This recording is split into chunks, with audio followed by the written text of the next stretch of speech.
Okay. Hello. Rightio. Hello. Yeah.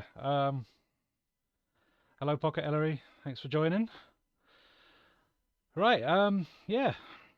Hello, everybody. Good to be doing this again. Long time no see. Yeah. First stream in absolutely ages. So the reason why I'm doing this is because, well, so let me tell you why I haven't been doing this. So basically, it's a pain in the arse to set up the stream.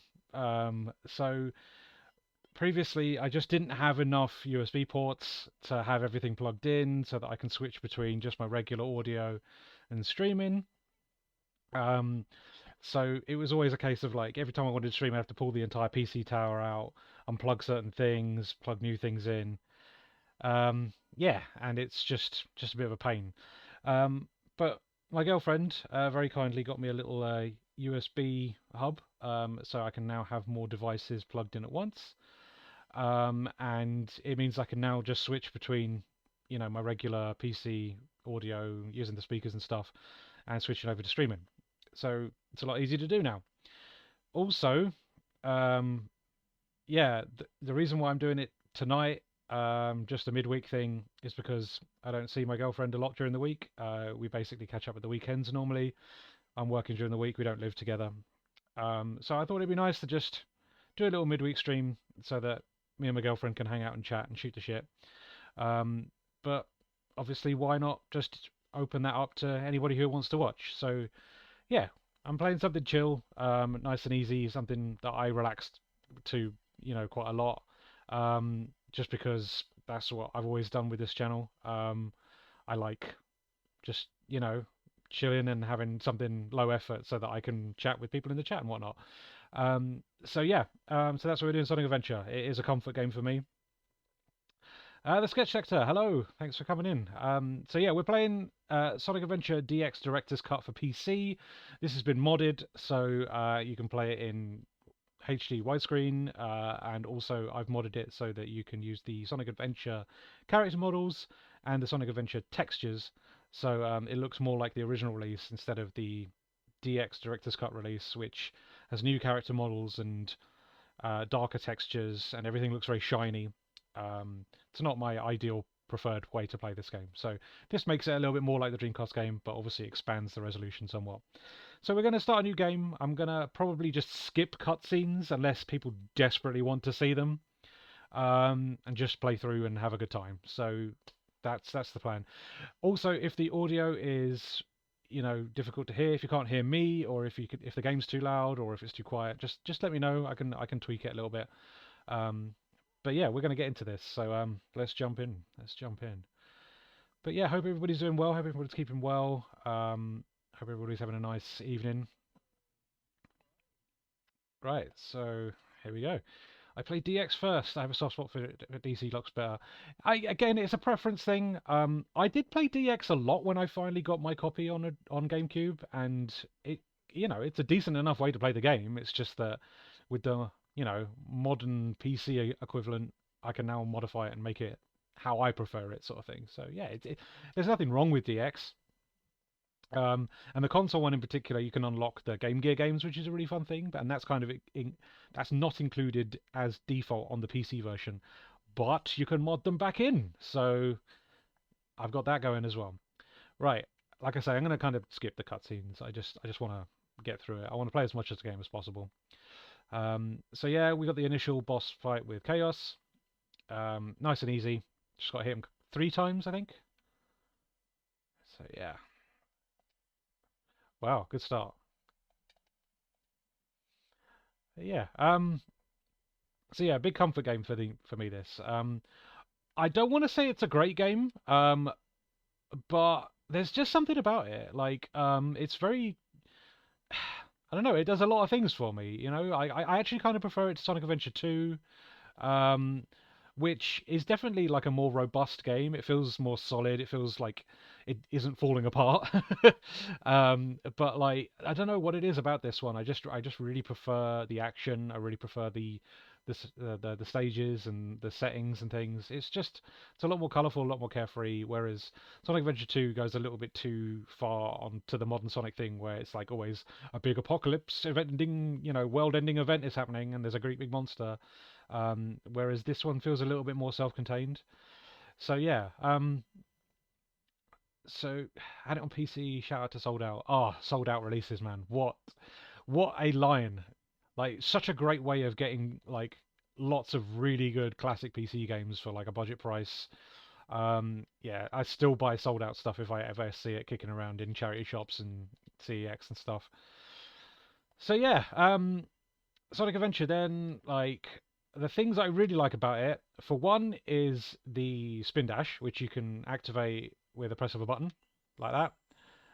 And yeah, instant speed. It feels great to do, and if you manipulate it well, so that you like spin dashing off, ramps and things, you can really do some crazy stuff in this game. Get a lot of crazy height. Um, yeah, it feels amazing to use. Like it's one of the best things about it. We've also got the homing attack, which is introduced in this game for the first time. Feels good. It's generally quite accurate most of the time. Um, yeah, it feels nice to use and manipulate. When you're not actually homing attacking enemies, you just get sort of like a forward burst of speed. So like here's the problem with this game, right? Like, um, it wants to be played a certain way. So say you want to turn around here, right?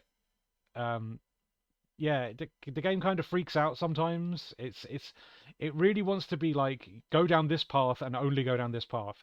If you turn around and explore in the 3D space because it's a 3D game, kind of starts to show that a lot of problems. The game kind of freaks out a bit and doesn't know what to do, and it sends Sonic into weird places. Um, Thankfully, yeah, at that point there when I tried to turn around, it didn't do that, and we carried on as normal. But yeah, it's a bizarre game in that like it is three-dimensional and you can explore, but it really is pushing you in a certain direction at all times.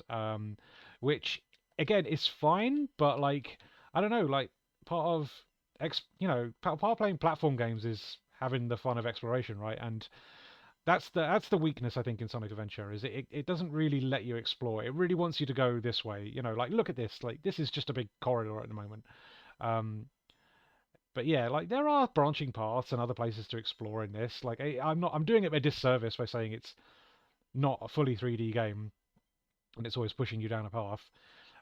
There are other places to go and you can explore and you can slow down and have a look for things, but it's it's not really built that way. It wants you to go certain ways, right? So, for example, I can just tweak that and go over here, which I often do because there's some extra life down there and another way up here. Um, so that is another path, but it's not true exploration. As you can see by the stages, they're not very big, wide open 3D spaces to explore. It basically wants you to go a certain way, and yeah, it will kind of freak out a bit if you go different places. But that's, I suppose, the only real weakness of this. It's kind of designed a specific way. It's more of a speed focused game and more of a platforming game, which is strange considering Sonic is a platformer.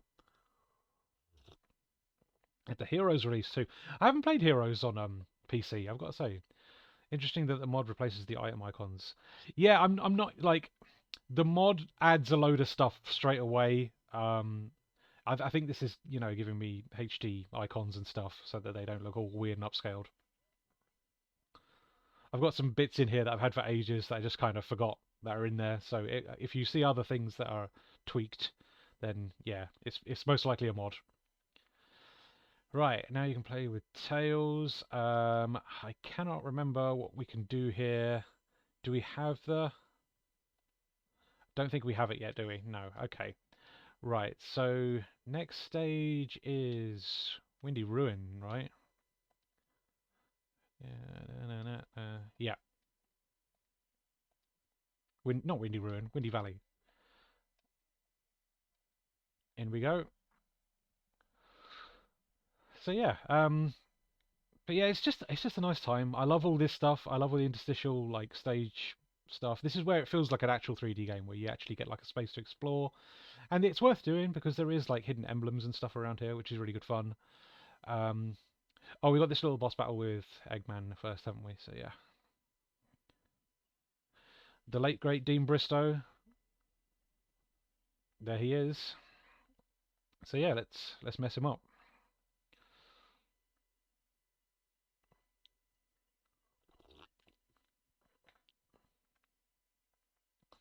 Now, I recently discovered that you can just like spam the crap out of the homing attack in this boss battle and have it over and done with very quickly. So let's try and do that.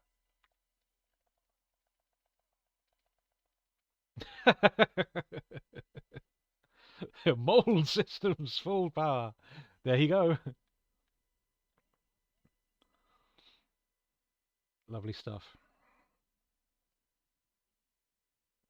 Yeah, I assumed you just like each time he attacked you, you only got one hit option, and then I was just like, I saw some people doing the whole spamming the homing attack, and lo and behold, you can just do it in one cycle.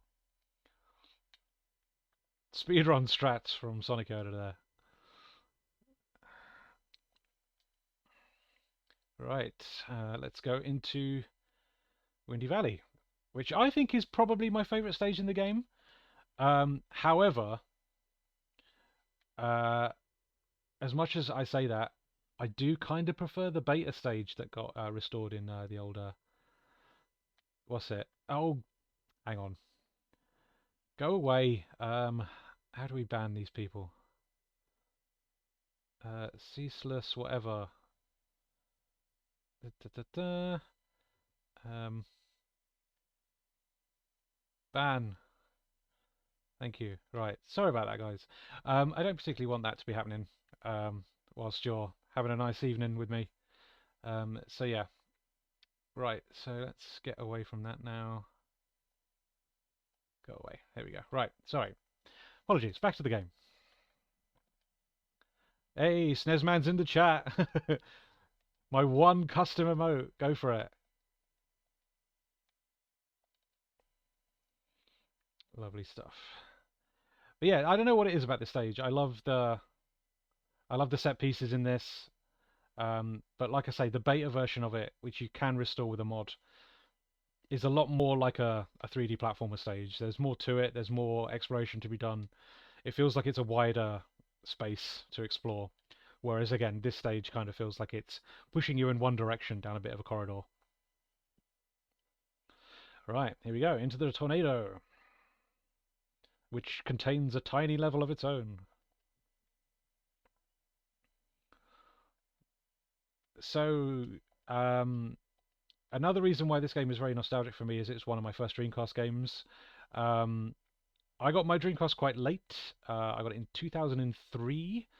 I had a friend in secondary school, Ben, who was like the championing the Dreamcast, who championed the Dreamcast amongst my friend group, and he was kind of the only person I knew that had one. Um, and yeah, at one point I had enough money to get a second-hand one, and I bought it unboxed from CX for £30. And up until last year, it was still working. So I had a lot of use out of that Dreamcast. It's done me incredibly well over the years. And even though the disk drive has now decided to fail, um, I will be at some point, putting an ODE in that thing and using it as a backup Dreamcast. Because yeah, why not? Like it would be nice to kind of future-proof it. Um, but yeah, it's like a classic Sonic stage in 3D. Um, Are you talking about like Beta Windy Valley? Because yeah, I agree. I completely agree. It's a great stage. But yeah, so this was one of my first Dreamcast games I got with that Dreamcast. And yeah, I'm trying to think what else I got that day. I think I got Shenmue 1, and I really can't remember what else there was. Probably had Choo Choo Rocket very early on because, as we all know, that's still very cheap to get nowadays, second hand. Um, Good little puzzle game. But yeah, got a lot of love for the old Dreamcast. I think it's a fantastic system. It's just a shame that they're kind of going the way of the Dodo now, in that lots of them are having, that disk drive failure like mine is.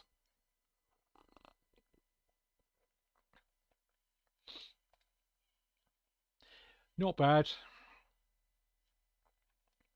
2 emblems.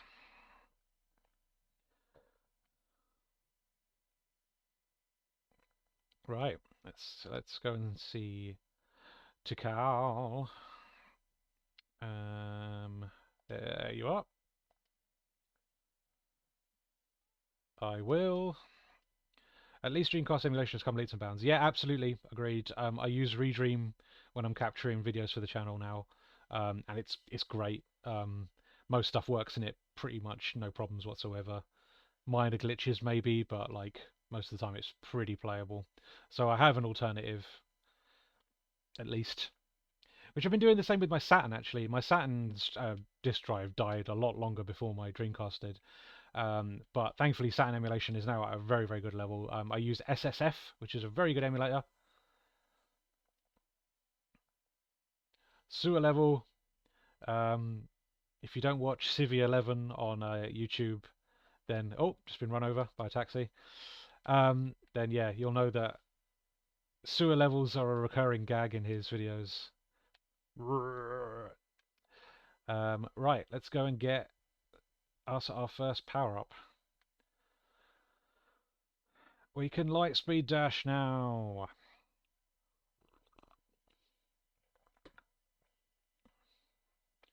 Will do. Shut up. We know it works. There we go. And we're out. Lovely stuff.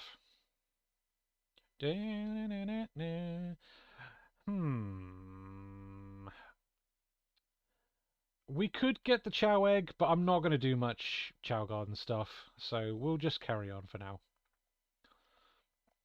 Right, I think it's Casino Park now. Or Casinopolis, sorry, in this one.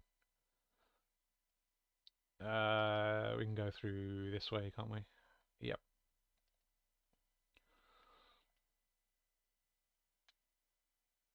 Oh, I do like this PC port. Like, yeah, it's so like tweakable to however the way you want to play it. Um, Lovely to be able to play this game in HD widescreen. Chow stuff is better in SA2. Agreed completely. Yeah, it's more obvious what you're doing. You know, especially SA2 battle. Yes, mate. All right, no trust Jen. There she is. Thanks for joining me. Right. Okay. It's 400 rings, I think, minimum to get out of this stage. So let's go into one of the pinball tables. I suppose I could hit some of these first and get some rings out of it. Um, I'm not used to this game being 60 FPS. Yeah, it's crazy, right? This is the Knights one, isn't it? Yeah. Do. Do.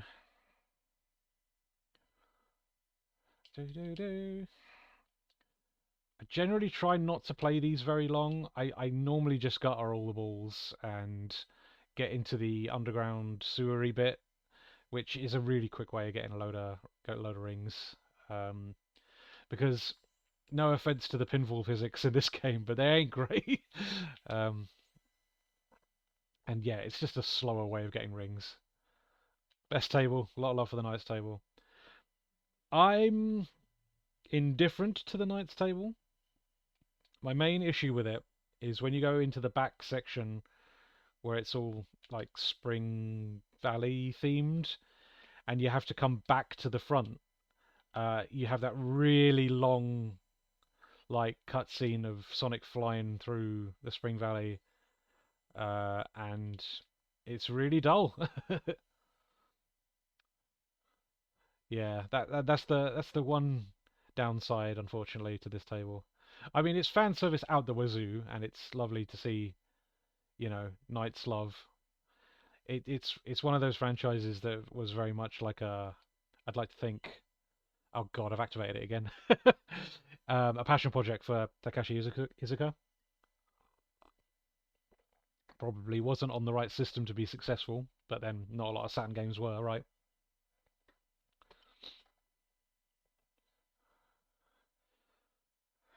First of all, how dare you? Drink it in. And again! Well, we're well over 100 rings now, so I think I might start draining uh, the balls now, so that we can get into the sewer, hopefully, fingers crossed. If not, we'll go into the Sonic table and see what's going on there. So yeah, here we go. This is the cutscene I was talking about. That takes forever to get back into the main table.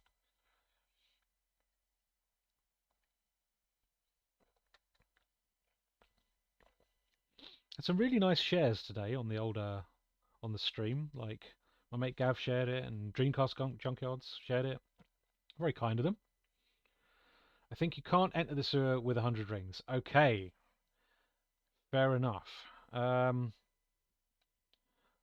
suppose we could go a little longer. Maybe go to 200.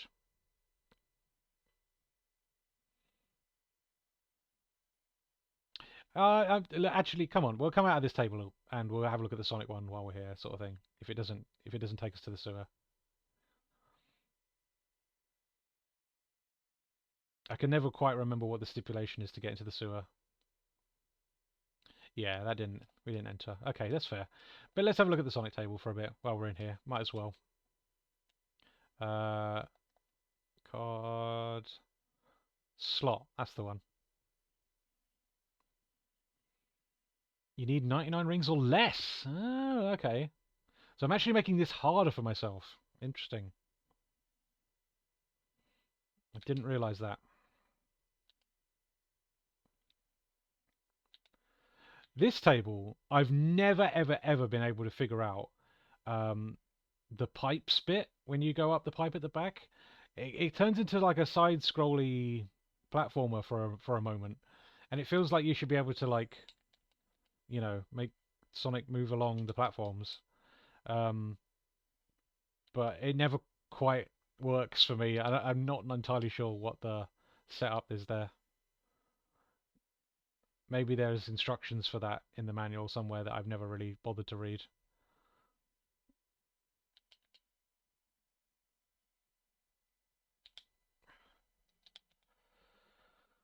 All right. Come on.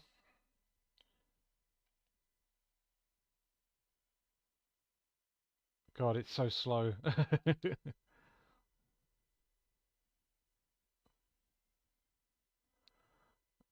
All right, we're over 200 rings now, so over halfway there. Can you nudge it at the right time to make him jump in the back bit? It's worth a go, right? Oh, the nudge is on the stick. If I can get him up there, then we'll see. I can just never quite suss it out. That nothing.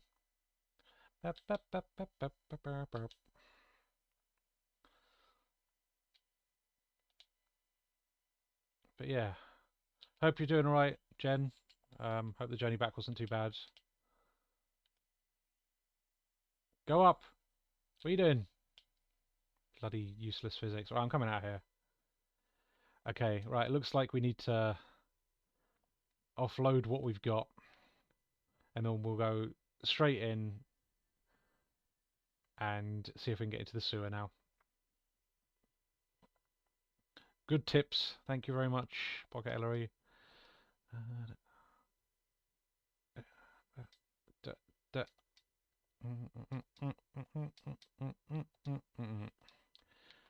Cool. Right. I'm just gonna let this drain.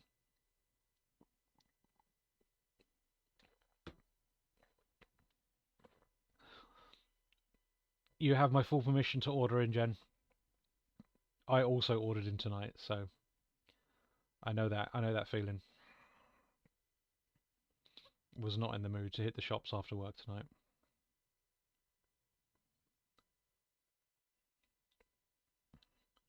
Hey, there we go.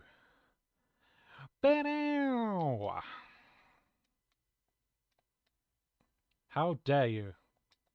Right, I'm doing this wrong.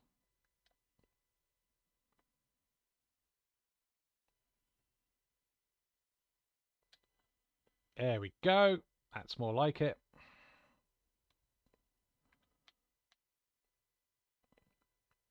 I'm just so tired and cold.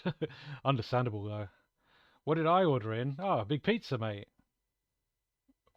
Always a big pizza.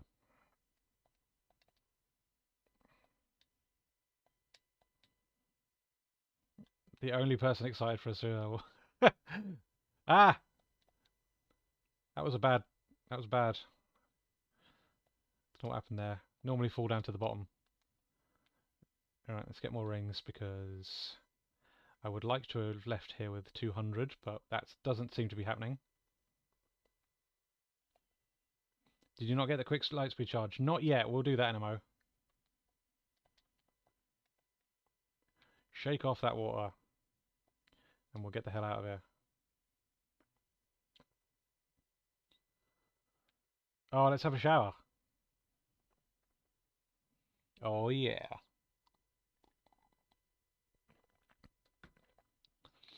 Oh, not too long. Otherwise, I'll have to set them a stream audience to mature. Right. Let's get out of here. Come on, camera. Play ball. Thank you. Right, let's just grab a few more rings. We might just have enough. I think I put like 220 something in there, so that should be enough. That's the showers. Whoops. Right, okay. Let's deposit. There it is.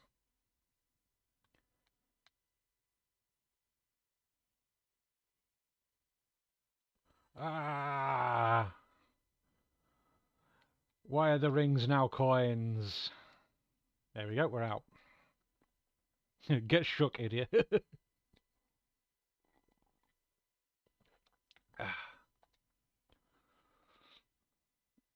Sorry if you have to listen to my horrible tea slurping, but I am a Brit.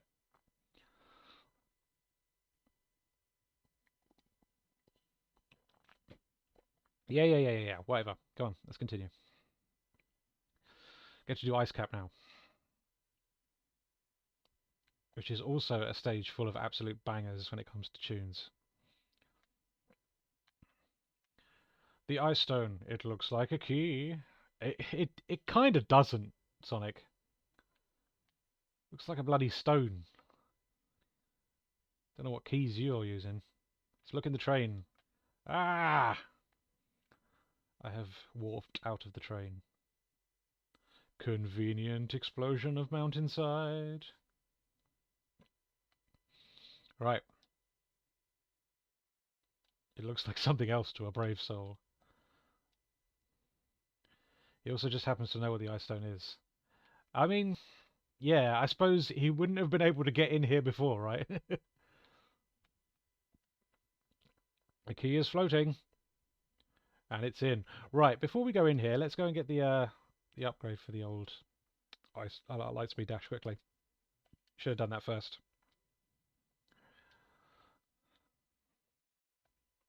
Whee! There's the crazy height that you can get. That feels so good to do.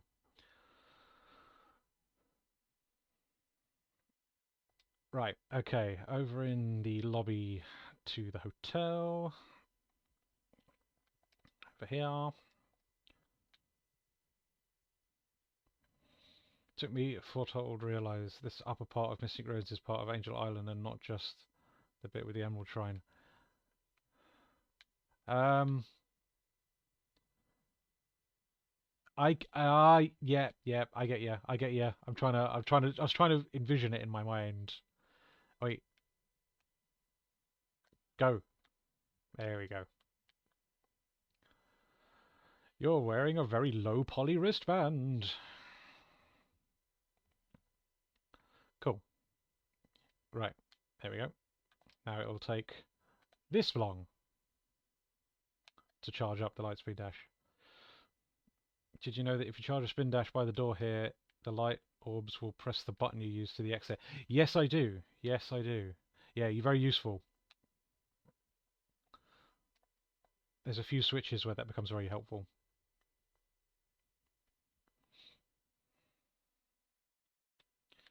Right, let's actually go and do the ice cap zone now. Sorry, not the ice cap zone. Ice cap, because nothing is a zone in this game.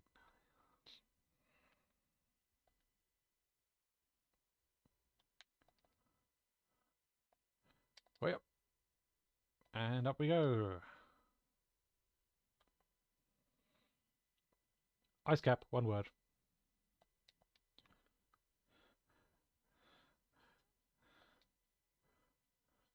Wait, I'm trying to think of a bit here. Ice cap, one word, right? Like hydrosity. So how would you incorrectly pronounce ice cap?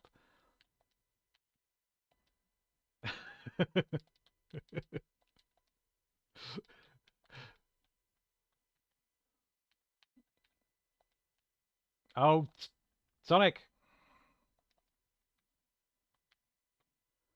Cling to icicle. Thank you. There we go. We're away.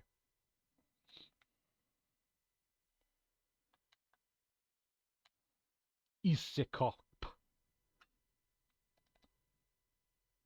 Icky cap. Ow.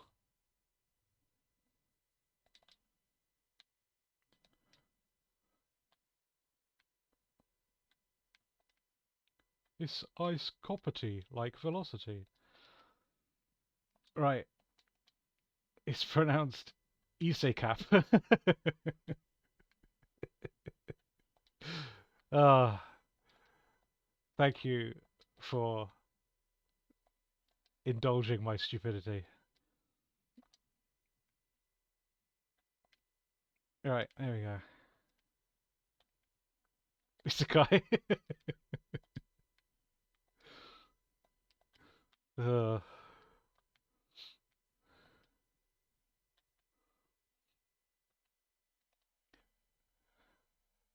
I don't mean to be controversial on stream, but yeah, we all agree that it's Hydro City. Because it's Hydro City. We've got to have this conversation every time a Sonic stream happens. It's very important.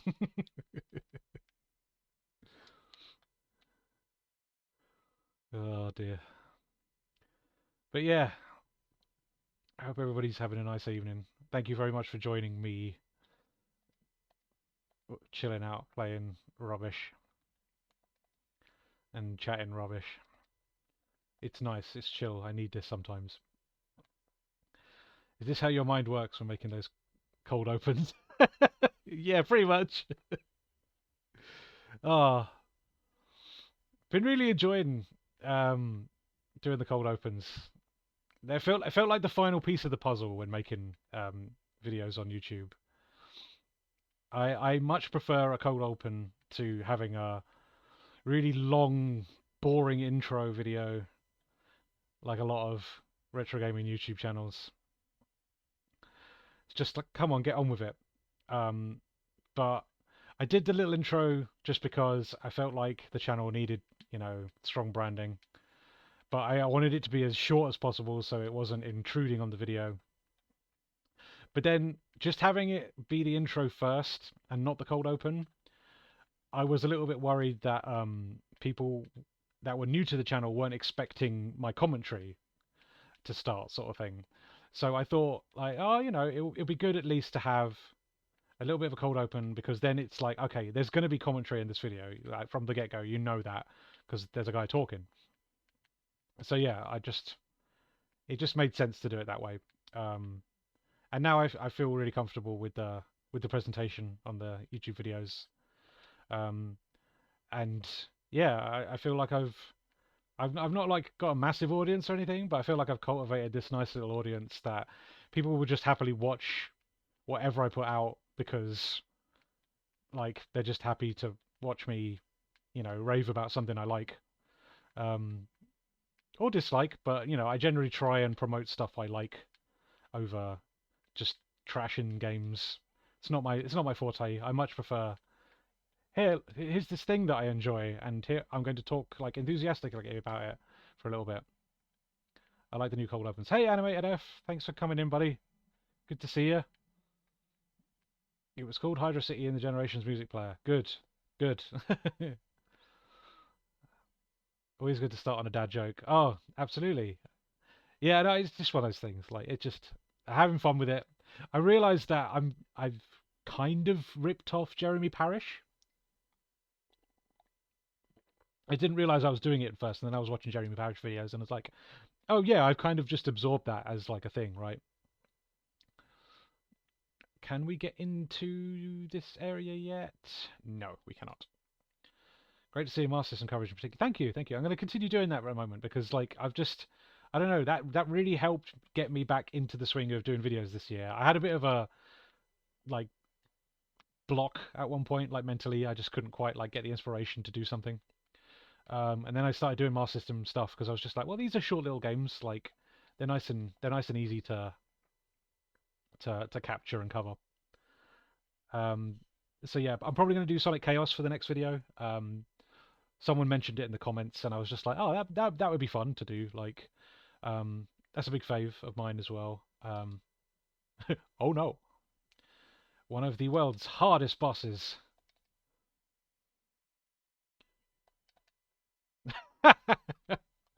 I did, mate. I did.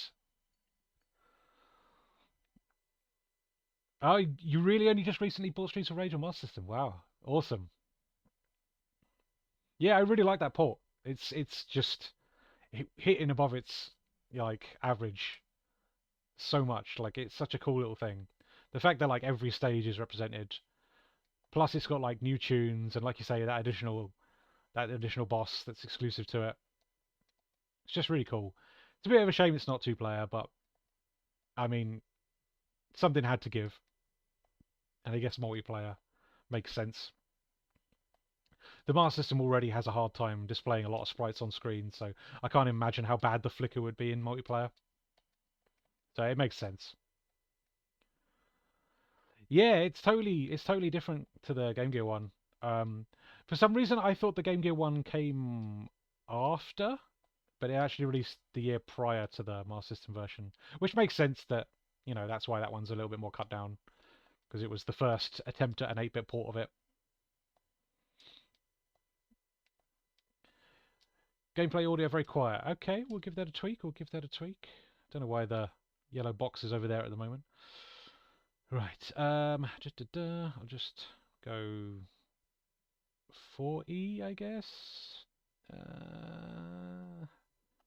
Let me know how that is. I always tweak it at too loud just because I don't like. I always assume Sonic Adventure with its incredibly loud music is gonna drown me out.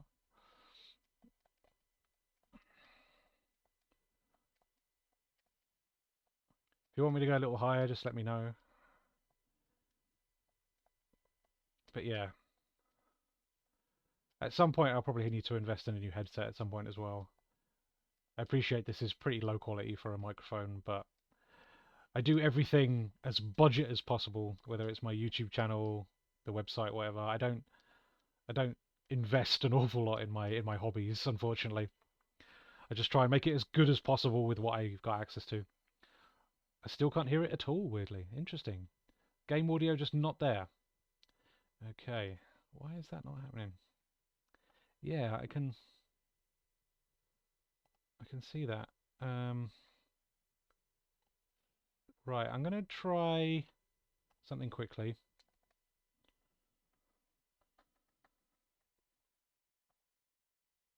Yeah, it's not picking up at all, is it? Okay, bear with me a second, guys. I think I might just need to restart the game. So we'll just quickly quit out and come back in. Sorry about that. Won't take 2 secs. Save and play. Alright, let me know if this is working. No, it's not, is it? That's interesting. Okay, why would that not be showing on the desktop audio? Properties. Maybe it needs to come out of here instead. Ah, there we go. There we go. Shiny Baron, thanks for joining us. Thanks for joining us. All right. Sorry, I'm just trying to sort the audio out there. Lovely stuff. Right, cool. I'll jump back in. Hopefully this is not too loud in-game audio-wise now, so just let me know. Hope you can hear me over it. Sorry, always going to be some teething issues. There we go. Thankfully we haven't been going too long just yet. Right, okay, we've just done Knuckles. Trying to think what's next. Oh, it's Sky Chase. There we go.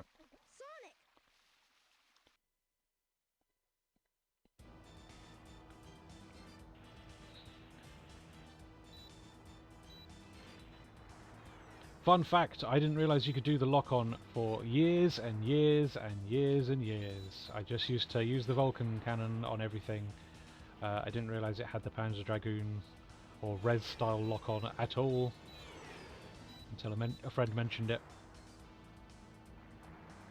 Thanks for the video about the 8-bit version of Streets of Rage. No problems, buddy. Honestly, thank you very much for watching. It's been very kind. People really seem to dig that. I'm always like, I don't know, I sometimes I get a bit too niche with my game choices on the channel, and like, yeah, you can see in the views that like, oh, that one didn't quite land. I think it was, I think I went a bit too niche, but it's just where my interests lie, you know. Sonic R model spotted, yeah, the little low poly Sonic, you love to see it.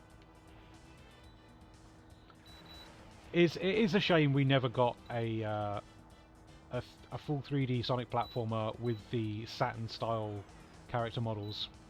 I know we got, you know, the special stages in Sonic 3D Flicky's Island, and we got the Sonic R obviously, and Sonic World in Sonic Jam, but it would have been really nice to have seen those character models in a proper platformer.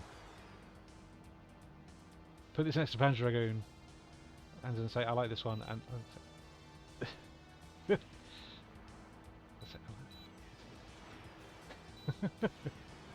trying to read that through and trying to figure out like what you're trying to get at there. I had the Game Gear version of Streets of Rage and absolutely holds its own on the Mega Drive version. It's a decent enough version, it's just a little scaled down. And like I say, you only get 2 characters instead of 3. I don't think it's a bad port by any means, but like I'm just so impressed with that Master System one. Those old Audi ads, oh of course, of course. We've got Panzer Dragoon at home. Panzer Dragoon at home.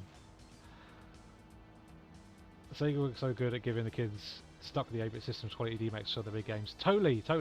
I mean, look, this is the joy of being in the PAL territories, right? We were so faithful to the Master System, and as a result, like, it was worth Sega's time to make that stuff.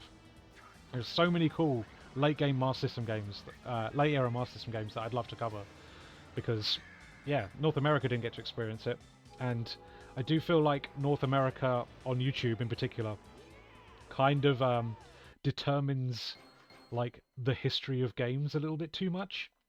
I've got nothing against Americans. I know I give them a bit of a shtick every now and then on the channel, but that's just a bit of ribbing. It's more just a case of like, I don't like the fact that the American like experience with video games seems to be the only one on YouTube. Kind of bugs me a bit, because I just don't get it at all. Like, we didn't have the video game crash, you know. We had the Master System. I didn't really experience the NES at all growing up. Most people had Master Systems. So yeah, America has always done that online since the early days. I love how different the Sonic 8-bit games are to the 16-bit ones as opposed to just a port. Yeah, totally. Like, those first 2 in particular are very much like more based on like, you know, traditional platforming. They feel more like a Mario game almost. But then like with Chaos and Triple Trouble, they become more like 16-bit Sonic games, but you know, working on 8-bit hardware, which I think is really impressive. Let's do that. All the titles we got on the Master System that are Game Gear exclusive elsewhere too. Yeah, totally. Just a fun little thing. And Blast exists. It does indeed. Jungle Zone, what a banger. Agreed completely. Absolute best 8-bit Sonic tune. Right, what are we doing now? No trains are currently in service, so I've got to do something here. Is it? It's not. Radical Highway time, is it? I had NES briefly as a kid, but I kept playing up, so we got rid of it within about 6 months. I had a few friends that had them, but you didn't see them as much as a Master System back in the day. In the UK, anyway. Twinkle Park, sorry. Right, okay. Oh yeah, sorry, I'm skipping the goddamn cutscenes and, like, you know, it would be vital to where I'm going. Date night, date night. Alright, let's do it. If that system wasn't so ropey at running games, I would have probably gone up Nintendo fanboy instead. Look, I've got time for the NES. Like, I've definitely grown to love it. Like, I've got a really cool little Famiclone that I play multi-carts on now.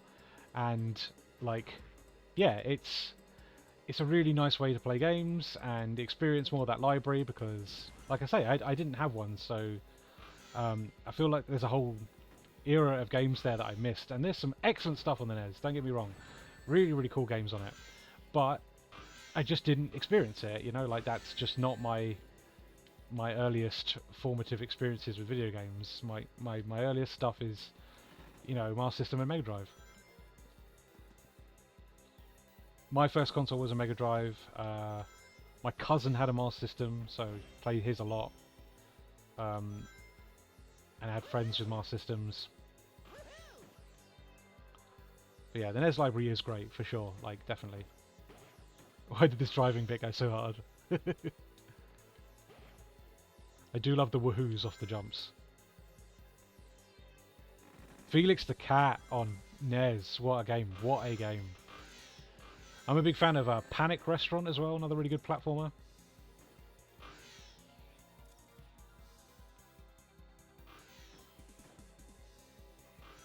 Those GBA bootlegs. So good. I've got a GBA multi-cart that has a load of Game Gear games on it, and it's probably better than actually using a Game Gear. Really good little multi-cart. No offense to the Game Gear, because it's got some banging games, but the hardware you actually have to play them on is not so hot. Persona Summer did the box art for Felix the Cat NES port coming out. Oh, amazing! I didn't realise it was getting re-released. That's cool. Man, we live in a great time for like retro re-releases.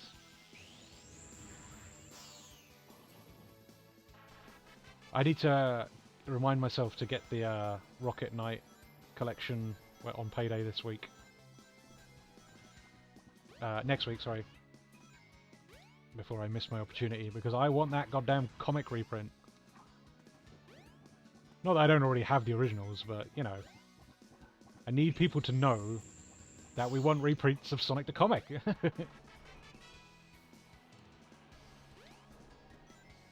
Oh yeah, the second Neo Geo Pocket collection. God. I need to get on that as well. That first collection's great. So good. Finally gives me an affordable way to get SNK Gals fighters.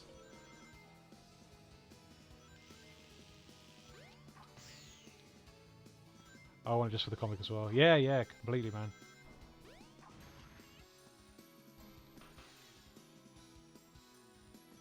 Oh, recapping the Game Gear, man. Godspeed, because obviously, yeah, guy at the computer club did mine, and that was an intricate little bugger to do. But worth it. Totally worth it. Actually being able to play on a Game Gear is quite an experience. It's a cool little thing. It's comfortable. Drains batteries like nobody's business, but thankfully modern batteries are a lot better.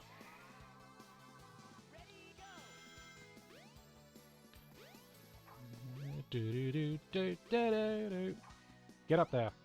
Thank you. Shame they couldn't get Sonic Pocket. Yeah. Totally. But I don't think we should lose hope that that won't get re-released, but I think Sega will do it at some point, you know?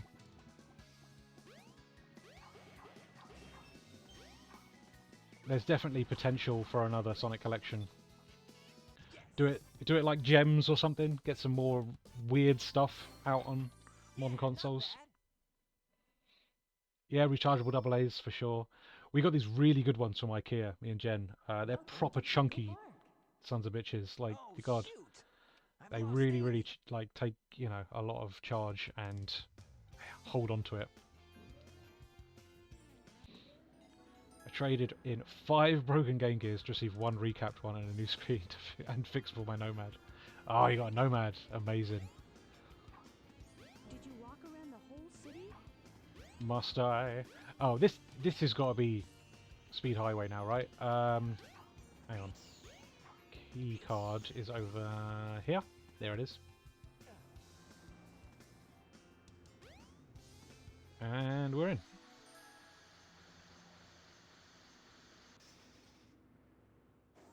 Into the lift.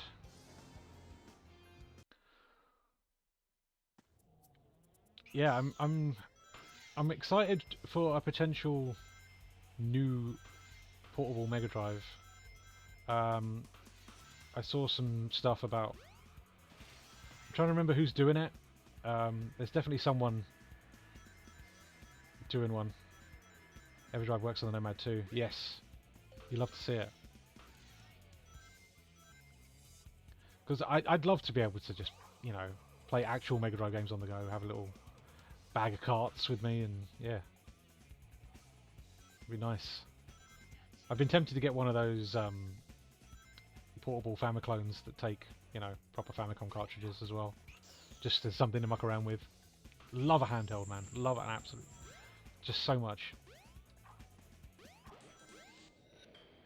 It's just my preferred way to play games. Yeah, the Hyperkin one, that's it. Yeah, yeah. No, definitely. I'd love for it to be good. I'm definitely in the market. Yes, mate. Oh, God. Super Potato in Japan.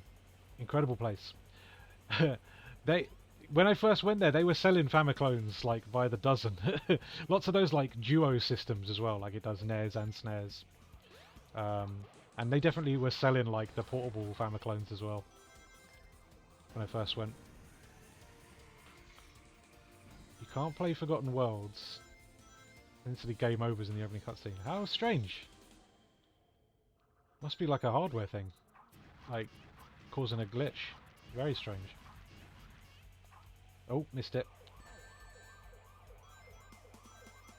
Let's get out of here. Bam!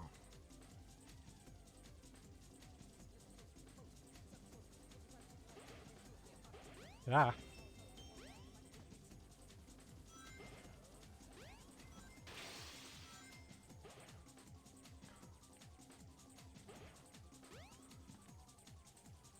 And ow, my face! It's all good. I'm fine. Jesus, the fuzz. Ah, this stage. We get to experience this bit a lot more interestingly later. When we get to play as Knuckles.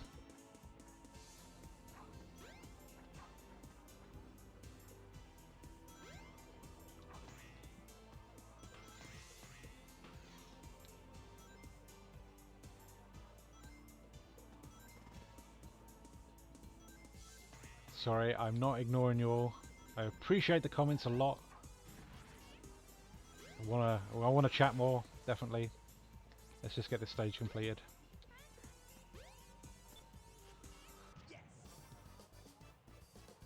Planning to get a new emulation handheld this weekend. Awesome. I need to get something that does a bit more than just the one system for sure. At the arcade on the top floor. Yes.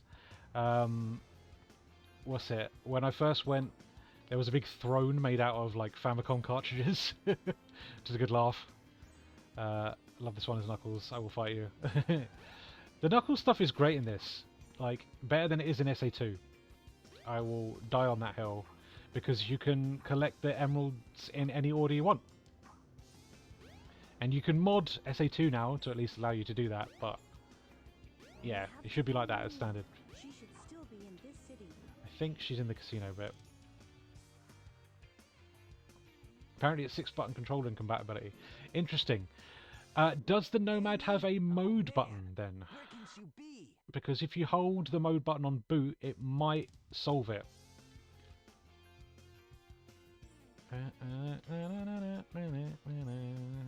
train headed for the Mystic Ruins will be departing soon. Let's do it. I think this is where we need to go now. It's a busy stream. It is a busy stream. This is really nice. Honestly, I was not expecting a turnout like this. Like I say, I kind of started this so that me and Jen can hang out midweek. So it's just really nice that you guys turned up to have a time with us. It's really nice.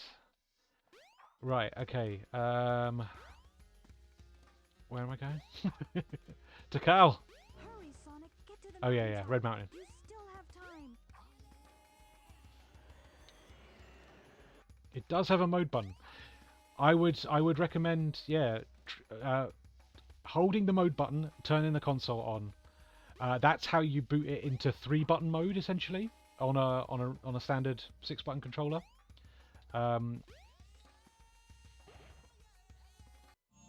And that might fix the issue, because for the longest time I assumed my Golden Axe 2 was broken because I was playing it with a 6-button controller, and it does some crazy things to the movement, so you can't sort of like scroll up and down for whatever reason. But if you boot the game holding the mode button, it goes into 3-button mode, and then it works correctly. If only that monkey guard wasn't there.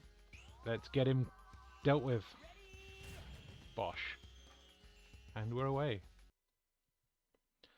So yeah, it took me a very long time to figure out like what the mode button actually does on a 6-button controller, but yeah, it's made to be held on boot to force the controller to be recognized as a 3-button controller, and it fixes a lot of compatibility issues with older games.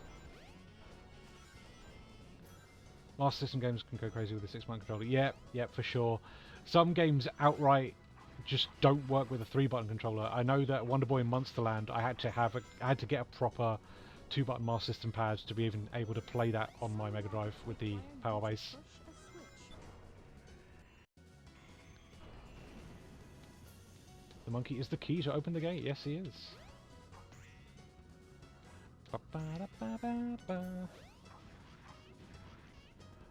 I love the really hard rap song that we get in the second part of this stage.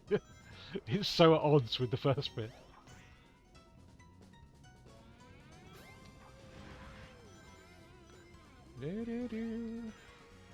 Don't know if we're going to complete this tonight, to be honest with you.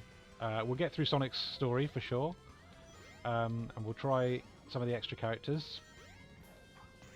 But I think once we hit the 2-hour mark, I might call it for tonight. But we'll see. We'll see how I'm going. We'll see how I'm feeling. Always reminded me of Zane in the Membrane, for sure. It's got a big Cypress Hill vibe going on there.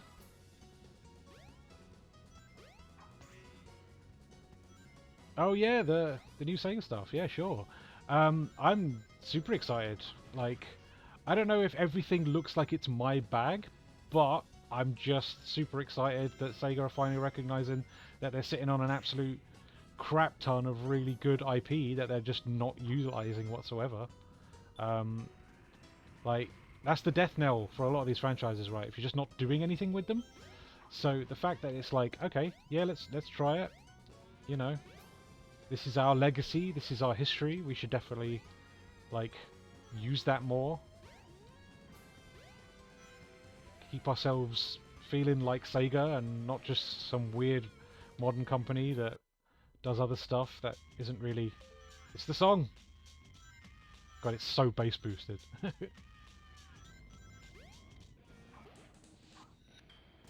Oh, cut it off straight away with the speeches, sorry. So yeah, I'm excited. I think the Shinobi game looks awesome. I'm a little bit concerned about Streets of Rage being in 3D. Not too sure about that, but we'll see. Same with Golden Axe, but I do like the way it looks. I think they've really drawn on the series iconography there, which is a good sign that they're, you know, at least trying to do something that's recognizable as Golden Axe. I'm intrigued by the Crazy Taxi game. I'm not entirely sure how that's going to work out, because there's rumblings that it might be like online only, like a cops and robbers style thing instead of a single player take passengers to destinations. But time will tell. It's very early days at the moment. We've seen almost nothing of these games, just tiny little teasers. Streets of Rage 4 was amazing, fully agreed, but yeah, that new one clearly isn't the same team. I would very much prefer it to be a 2D belt scroller, but I want to be surprised. I want to be surprised. I think there's room somewhere for someone to make an absolutely banging 3D brawler, because historically there's not a lot of great 3D brawlers. I hope they're also willing to do smaller titles. Imagine a new Fantasy Zone. Oh, tell me about it. I'd love a new Fantasy Zone. Yeah, I want the Crazy Taxi to have a traditional mode for sure.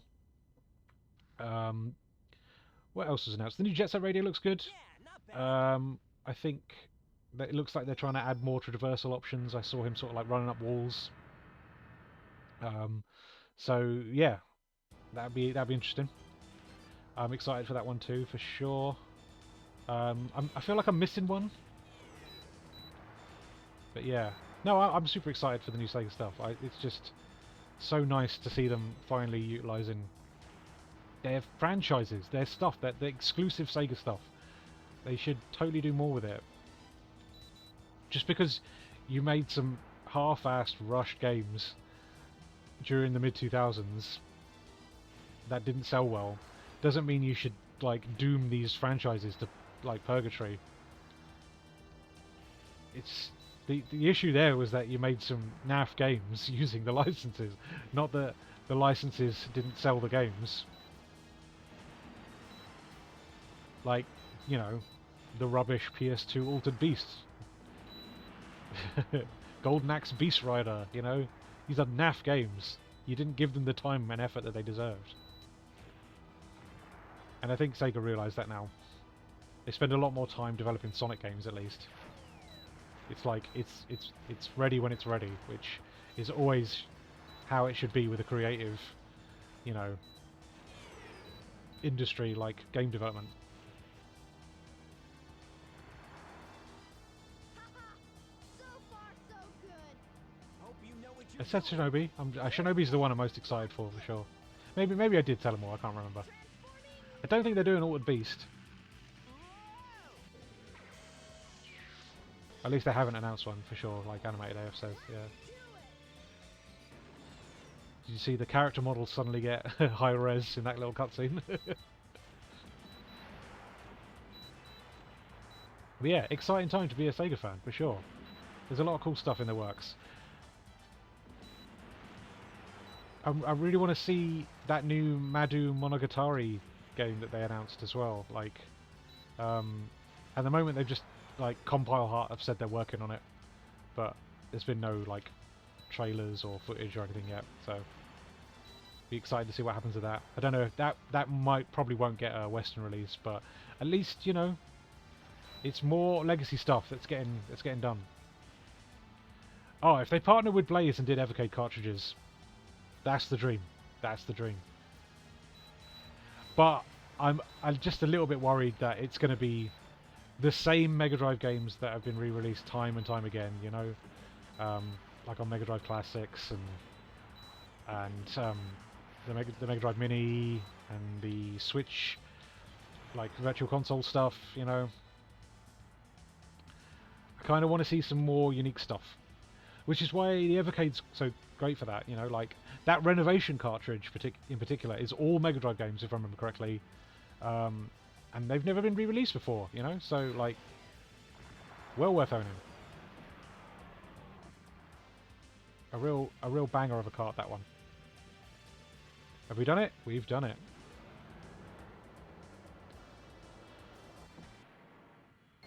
Blaze have said that they've got some really exciting stuff to announce this year for the Evercade, so I'm really interested, especially considering they got the Duke Nukem license last year. You know, like that's big boy territory right there. So yeah, good to see. Wow, this thing is really huge. I not long got my LV-Enter reprint for Mega Drive. Oh, amazing! No time to Yeah, LV-Enter was on that Renovation cartridge for sure. Cool little game. Don't get too many ideas. Yeah, beating that first boss, the tank in God, El Viento. Seen the power. So cheap. I think I save scummed my way through it on the Evercade. Because that's the another thing that's so great with it is that you've got save states for everything. So, and Oh, wow! you've got like 6 slots per game. It's great. Right. Skydeck entrance is open. This must be the way to the sky deck. Good. Let's go. But yeah. You got me going now with the old Evercade. I love to get the Evercade. I would highly recommend one. I'm glad there's now a budget alternative because I got the original Evercade, which was budget. Like that was the whole point of it. It was like it was a budget handheld that gets you into playing retro games for a cheap price. You know, my original model was like 50 quid. Came with a cartridge, and yeah, just a really nice way to get into retro gaming. Yeah, it's a really comfortable thing. They've definitely modelled the D-pad on like a Mega Drive or a Saturn D-pad, so it's super comfortable. It's a great little system. But then they discontinued the original model because of the EXP has kind of taken over as the standard Evercade handheld. But now they do the Super Pockets, which are now giving people another budget entry point to play Evercade games because they're backwards compatible with Evercade stuff, which I'm really happy to see. So yeah, just nice that there's another option for people because I think, yeah, giving people a affordable entry point I think is really important. I don't think retro gaming should be the realm of people with loads of money, because we know now, like that's only going to continue to keep going up and up and up prices wise with retro games. So we need to combat that now and make things affordable for people, because we shouldn't just turf people out if they don't have enough money to play old games. So yeah, I love that there's an affordable retro option in the Evercade for sure. It shouldn't all be bespoke, expensive emulation handhelds. I love that there's an officially licensed thing out there, you know?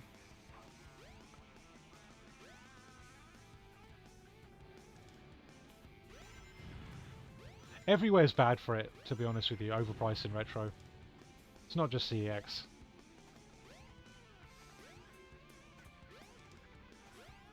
Can I get back up? Yes, I can. Hey. Right, let's go. And fire it down its gullet. Lovely. Oh, this is the bit with the, yeah, the wind. When the ship increases speed, hang on to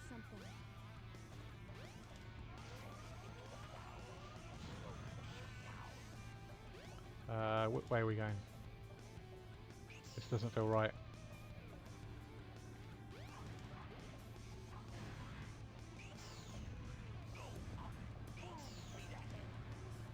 Oh. Now there's a route I've never seen before. Nice.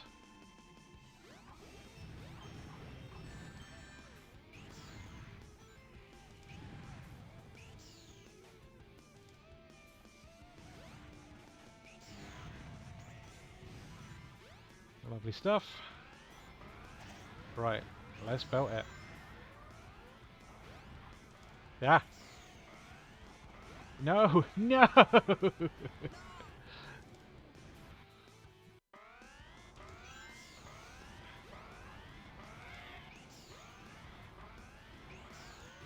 Wow, we're CX selling bootlegs, God.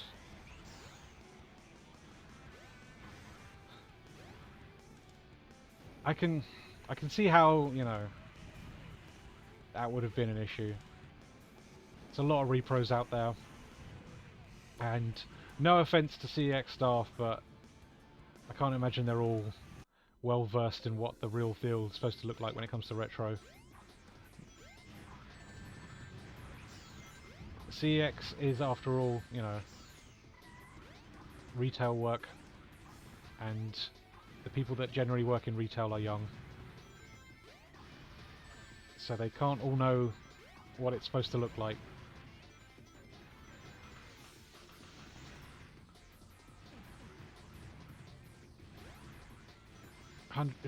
Sorry, what? The retro shop near me got hundreds of Master System games traded in, and they had Buggy Run for 300 quid. God Almighty!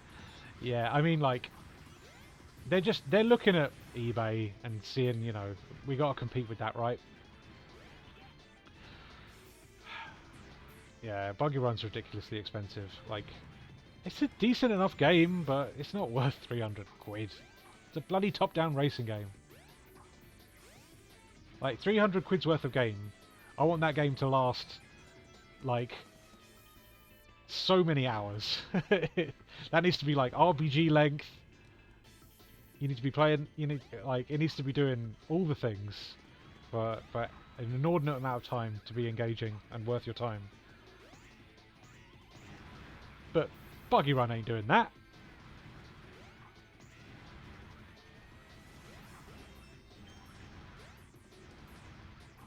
Oh.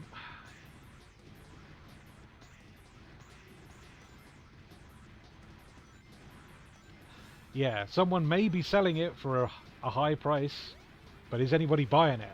That's the difference. It's all well and good going, oh, rare. Spend 1,000 quid on my game. But if nobody wants to pay 1,000 quid for it, it's not worth it, mate. There we go. This always feels wonky, this bit. There we go. Down here. I think we're at the end of the level now. Yeah, there we go.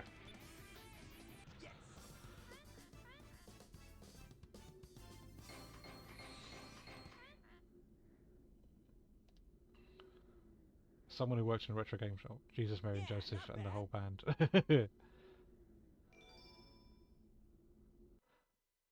I once saw Phantasy Star 3 where the label was just the box art poorly stretched. Is that it? I mean, yeah, repro covers are a big issue with CX, just in general. I think what's happening there a lot of the time is people are pinching the cases from the shelves, and they've still got the discs obviously behind the till, so they now have to try and sell that on without a case, so they just reprint a cover. It's crap. And their whole system's never been great. I hate the fact that sometimes you'll take a game to the till and then they'll be like, yeah, sorry, it's not back here. And I'm just like, well, why is the fucking box out here? It's just so frustrating. It's got to be a better system.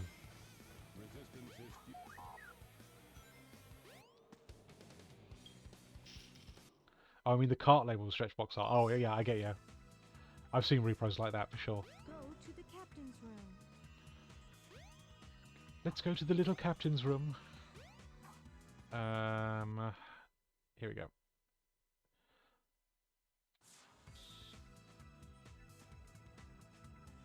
Game did that to me recently. Game did that to you recently. God.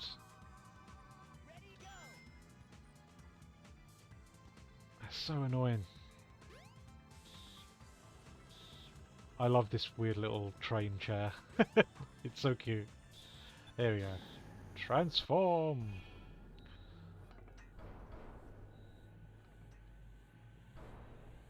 Emergency alert has been cancelled. Resuming monorail operation. Lovely.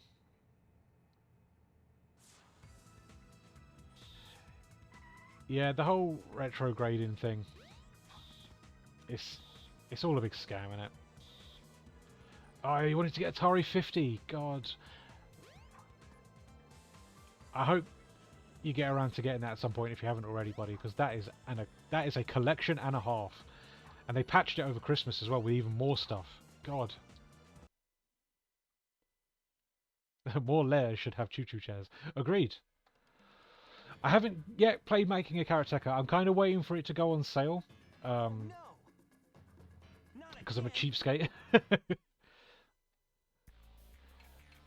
I have a real copy of Karateka, you know, on 7800. So if I'm going to buy a game again that I already own, kind of want it to be a little bit cheaper. Oh yeah, I need to get the these guys. Aha! Chuck it down his gullet, please. No way! I can't believe this! He can't believe it.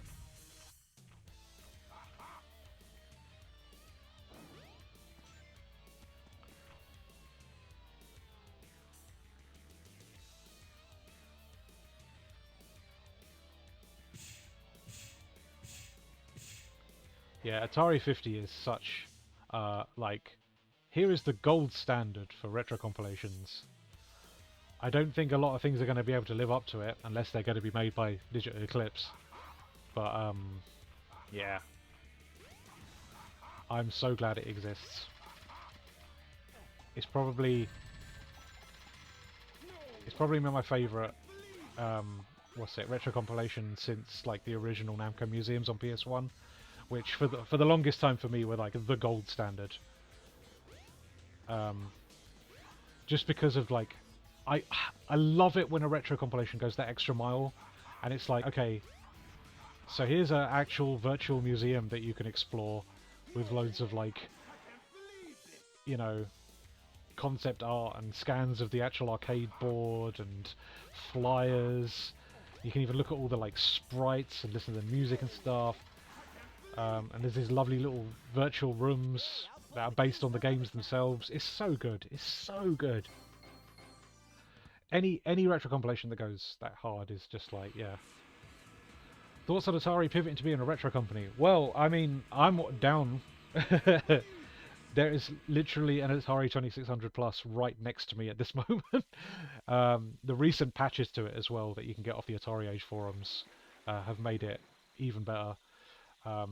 Yeah, no, I'm super into Atari just being like, hell yeah, let's completely make our legacy products fully available, but like compatible with modern televisions.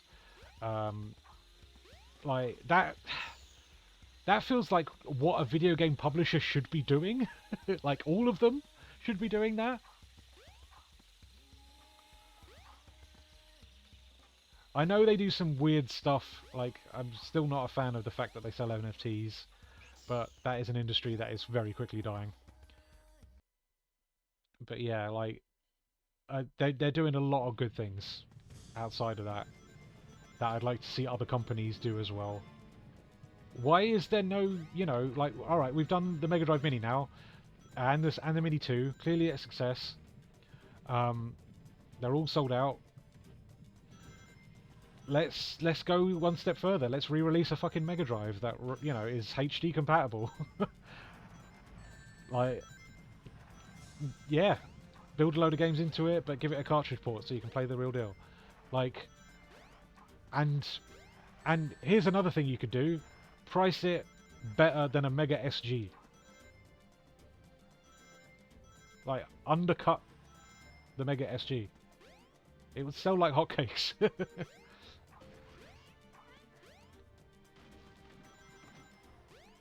That Jeff Minter collection looks so good. Yeah, I haven't played that Metal Gear collection. I really want to get around to it because it would be nice to have those games on like the Switch. Just so I can, you know, I'm a big fan of the Metal Gear series. Like, be able to just take them around with me.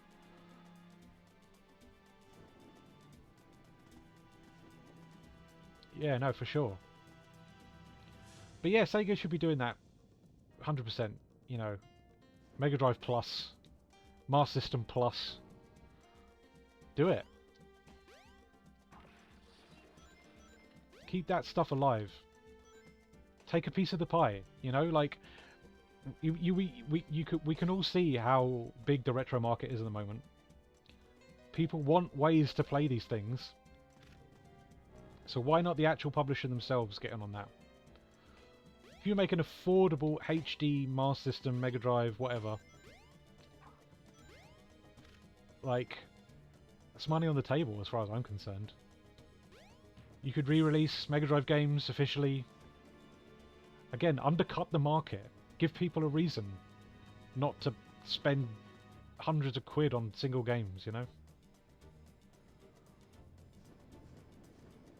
Switch MGS ports are sadly rough. Oh, that's a shame. Game Gear Plus. Hell yeah! I was...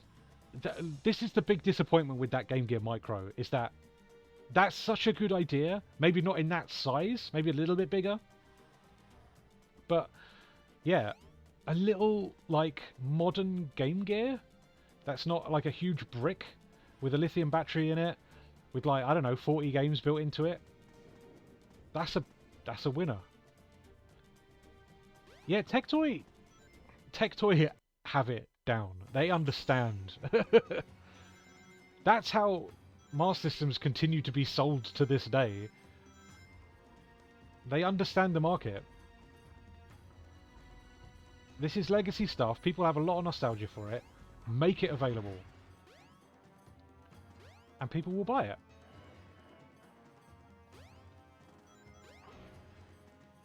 Bloody love Tectoy, man. What a company. I love that. I just wish we could get their stuff, you know?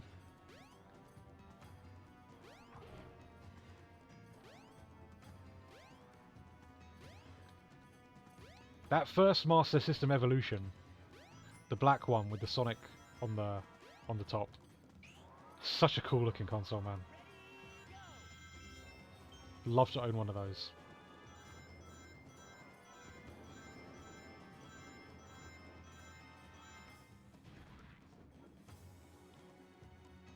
Sonic speedrunning community, man. Those guys are wizards. If you want to see some crazy stuff, like Unleashed in the speedrunning community, I've seen some bonkers things. Launching themselves off platforms, getting crazy height and just skipping loads of the stage. It's so cool.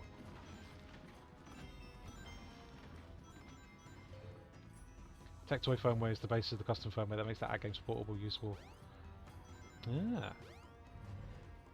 Yeah. I've used that. The Nito bootloader. Yeah. That's good stuff. That is. That makes that thing so much better to play. That for the longest time was like my go-to portable Mega Drive. With that Nito bootloader. Makes it the compatibility a lot better. Sound emulation is infinitely better. Yeah, really good time. Just a nice way to play Mega Drive games on the go. And yeah, it's the perfect size, those little app games, portable things, you know? That's what, like, I'd like to see a potential, like, Game Gear equivalent, you know? That sort of size. Have good controls, yeah, I agree completely. I know people complain about the D-pad a bit, but I thought it was comfortable enough. Maybe a little bit difficult to play, you know, fighting games with it. Oh, I might have a problem here. There we go. And we're out. Yeah, the speedrunning community is totally keeping a lot of retro alive for sure.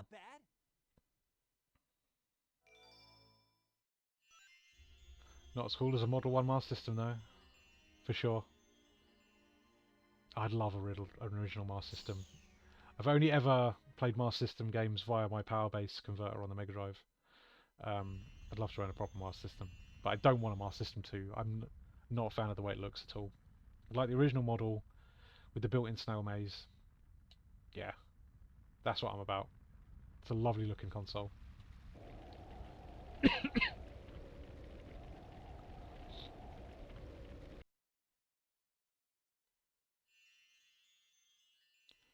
A lot of cutscenes here. Right, cool. I think it's on to here. Time for the best tune in the game. Do do do do do do do do do do do.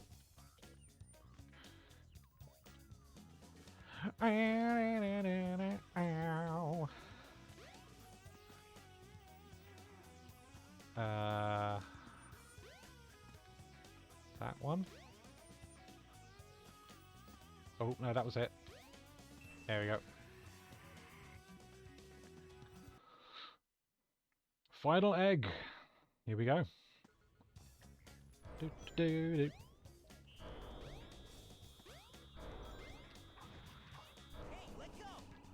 Let go. Mega Drive 2 was my first. We had Sonic 2 and Mega Games 6 Volume 3. Still randomly on my Tropos. Mega Games 6? I don't own any of those. I've only got the original 3 Mega Games, which are banger compilations. The second one in particular. Oof. Revenge of Shinobi, Streets of Rage, and Golden Axe, I think. That's some big first-party games right there. Yeah, I missed the boat on the Mega Game 6 ones. They were a little bit later.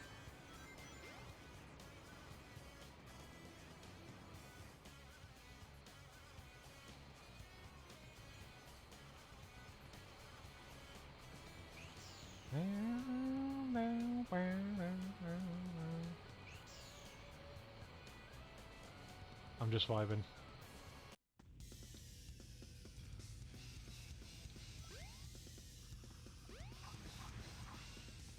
Yeah, from what I've seen of those Mega Game 6 cartridges, they're kind of just like re-jiggled kind of reprints of the games that were already on Mega Games 1, 2, 3, but like with Sonic added, I think.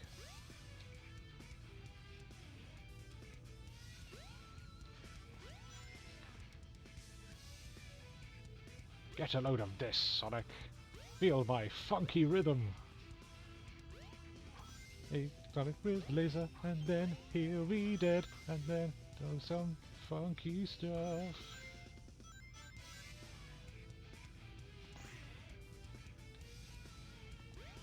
World Cup Italia. I bizarrely nostalgic for World Cup Italia 90. It's not a great football game, but it's what we had early on. And yeah, all the lads in my family used to play that. I've died so many times here. There's me dying here.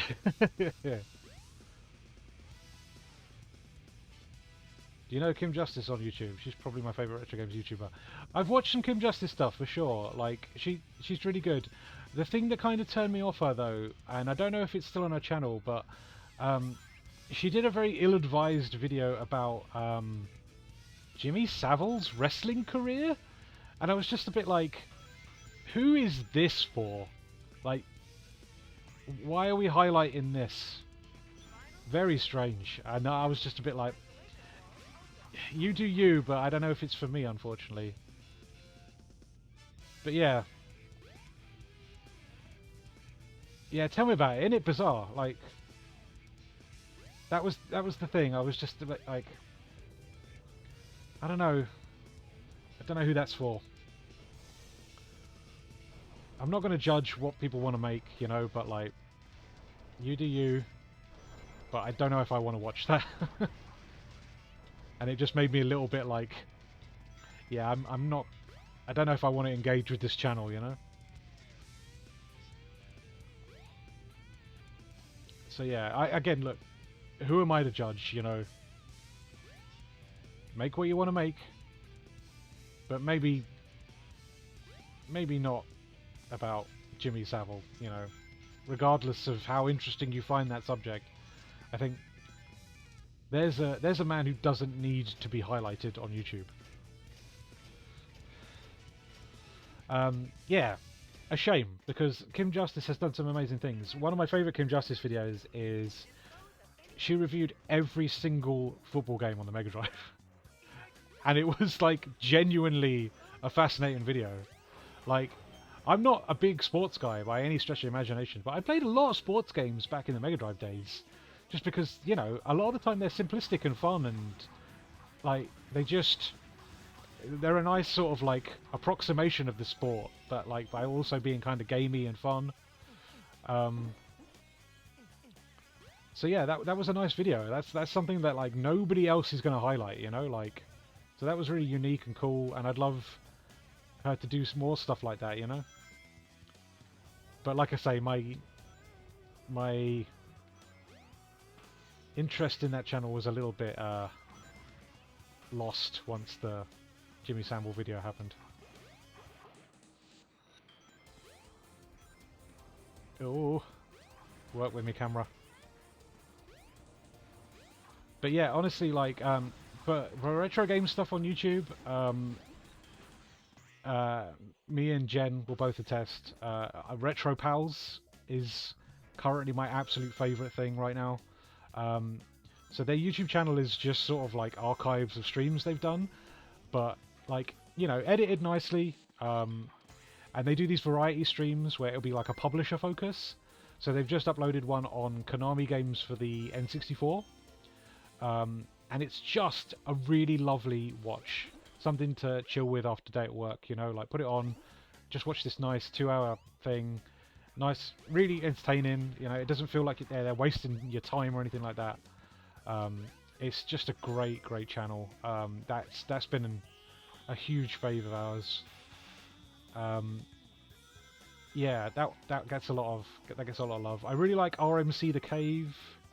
When he's not talking about his YouTube stats, which is a bit of a strange, indulgent thing when I'm just like, you do you, man, but like, I don't know if I care about your YouTube stats. But he does some really cool, like, restorations of like old tech and stuff. I did watch Sega Lord X for a hot minute, but the thing I found with Sega Lord X is that he has that American thing of using the R word when he's like saying something's bad. And I don't like to support that sort of thing. I think if you're the age that he is, you should probably not be using the R word anymore as like a offhand term for something being crap. Civi 11 is absolutely amazing, incredible channel. Every time he uploads, that's a treat.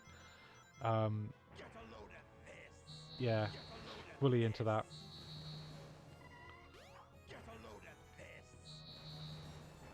Yeah, I mean, this is the thing. I'm not the biggest FPS guy, but again, I will happily watch someone talk about something enthusiastically, and that man knows his shooters. It's easy to watch.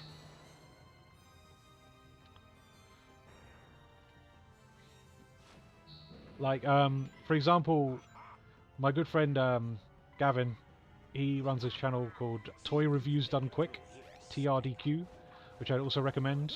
A lot of Transformers stuff. I'm not a big Transformers guy, but I will happily watch that man review Transformers all day because he is so enthusiastic, so entertaining to listen to. Just a really good channel.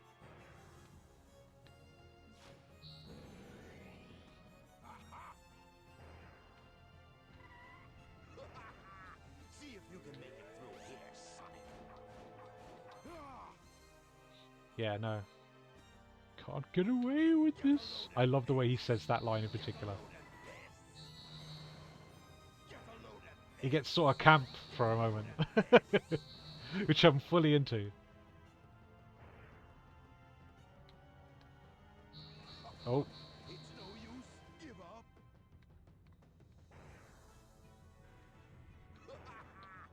See if you can make it through here, Sonic.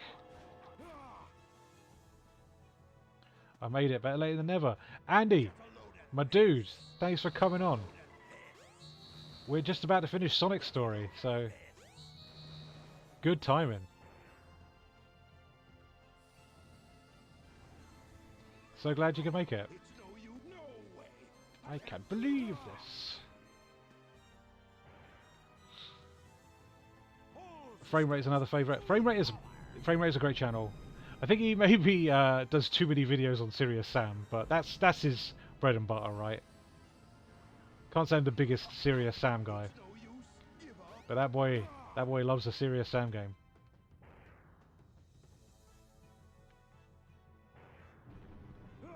Here we go. There he said it. Bosh. Right. Okay. Let's get on a platform near the end. Watch out. He's up to something. There he goes. Bosh. Boom! Stop Skeletons Fighting, also a great channel. Again, doesn't upload very frequently, but when it does, it's always a treat.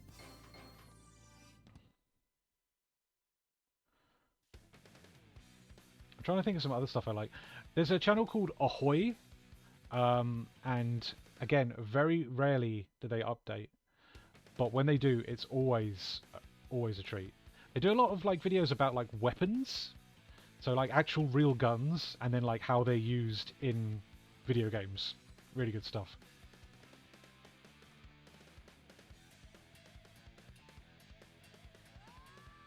Grimbeard is civvy for goths. I'm not familiar with Grimbeard. That sounds like something I need to get into. Wow, you can skip all the cutscenes apart from the bloody credits. I guess we're going to have to listen to Sonic's theme, sung by Tony Harnell. But yeah, cool. That's one character down. We will continue this for a bit longer, for sure. But yeah, there's some cracking stuff on YouTube now. Like Jeremy Parish in particular as well. Incredible, like, work all around. Big influence on me. Grimbeard did a video about that fucking weird Blair Witch tie-in from 2003. Interesting. Jeff Gertzman does a weekly ranking of NES games. That sounds baller.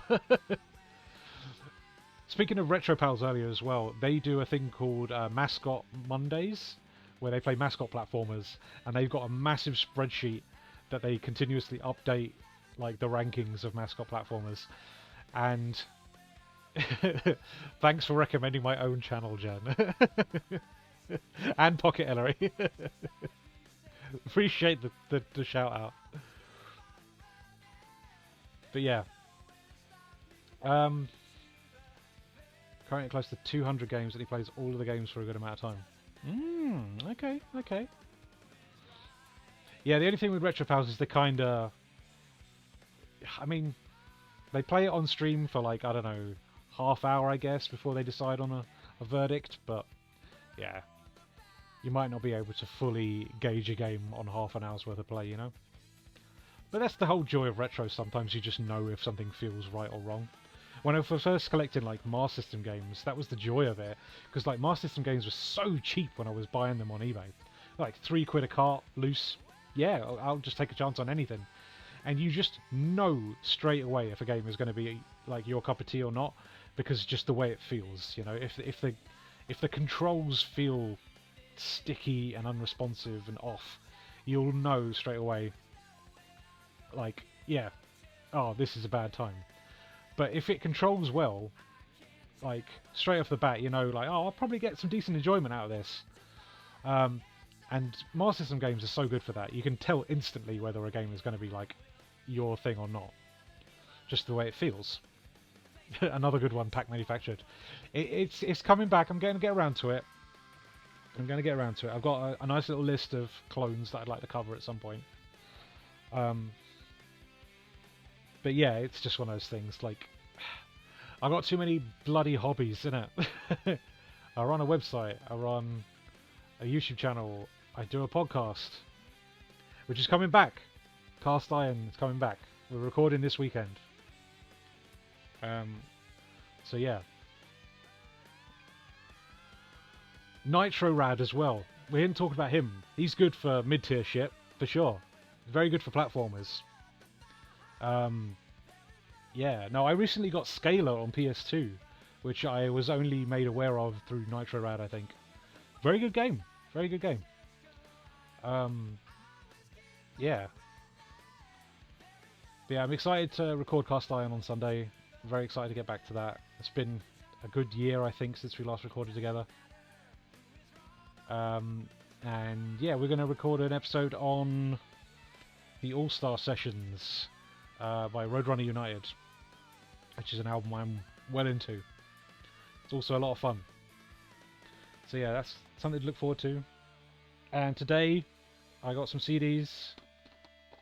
I've got Advance and Vanquish by 3 Inches of Blood, which is a lot of fun, very silly. And I also have, also by 3 Inches of Blood, Long Live Heavy Metal, which has a song called Metal Woman on it, right? Which is one of the funniest things I think I've listened to in a while.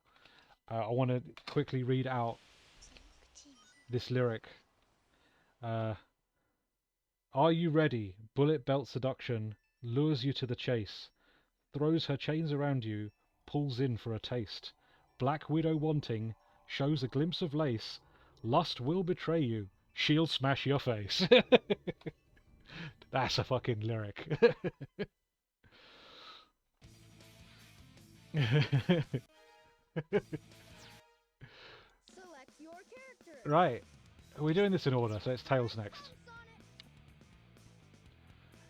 I really want to get back into YouTube creating when I'm not crunching on animation. Oh man, my dude, like I've seen you've been really struggling on the old work there.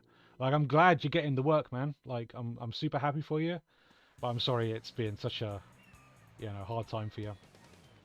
Lex's Port Patrol videos are quite good. Ooh, do like a port show, I've got to say. I used to watch Port Center back in the day, which no longer updates anymore, unfortunately. But that was a really good show. And I also watch Retro Core's Battle of the Ports, which is pretty decent. But yeah, the commentary's a bit like cursory, let's put it that way. I feel like it could be a little bit more insightful. It's been a slog, but it'll be worth it. I'm glad, man. I'm glad. Honestly, like I'm chuffed for you. I'm glad you're getting the animation work. But yeah, I appreciate. It's not a great time when like all your hobbies and everything have to go on standby whilst you do work, you know. Crunch is never a good thing. Right, where are we going? Go to the Mystic Ruins. You might find something. Let's do that. Exo Paradigm Gamer and the remake or rebreak videos. Lots of cool stuff here I'm needing to check out for sure. Not familiar with that. Right, okay. Is the first stage just the boss battle? Yes, it is. If it isn't. I don't think I'm going to be able to do this one as quick as I did as Sonic because I don't have a homing attack sales, so it might be a little bit more drawn out this one.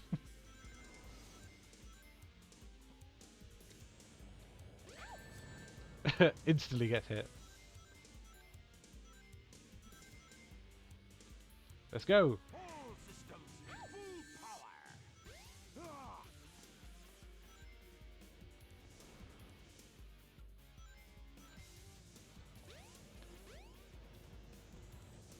But yeah,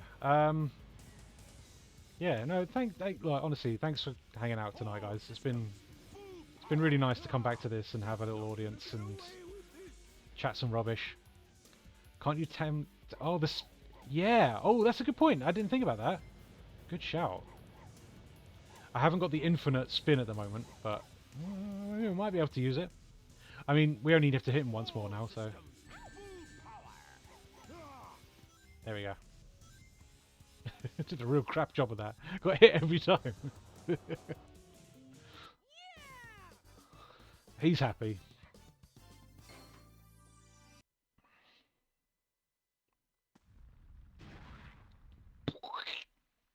That noise. God damn. When I first got into the Sonic fan games community, they loved using that noise. So many 2D fan games with that noise for like hitting badniks and stuff, and I'm just like, oh, it sounds so wet and horrible. I think I saw someone murking on GDQ with that because I did the same. Ah, fair enough. Right, Windy Valley, is it? Yeah, there's the key.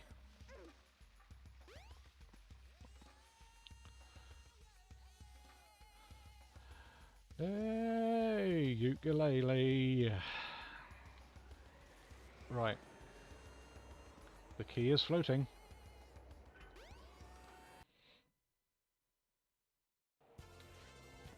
Let's go. We should be able to clear Tails' story fairly quick.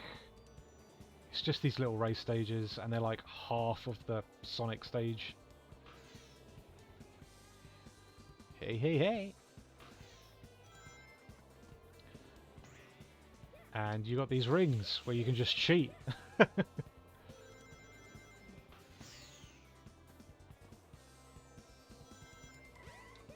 Oh, hang on. Let's get some more height off that. There we go.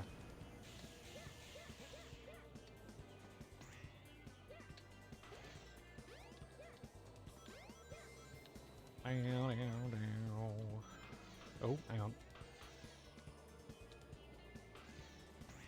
I've got to say, I do really love this remix of Green Grove from Sonic 3D.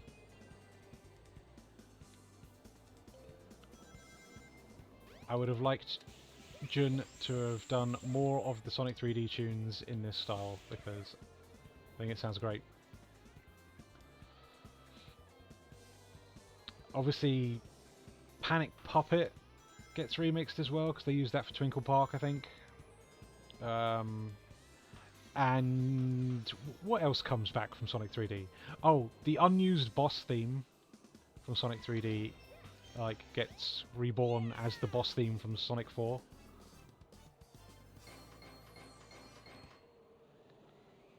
Pleasure Castle is technically a Sonic 3D tune. That wasn't too bad. Interesting. What does that get used from in Sonic 3D originally? I can't quite recall it.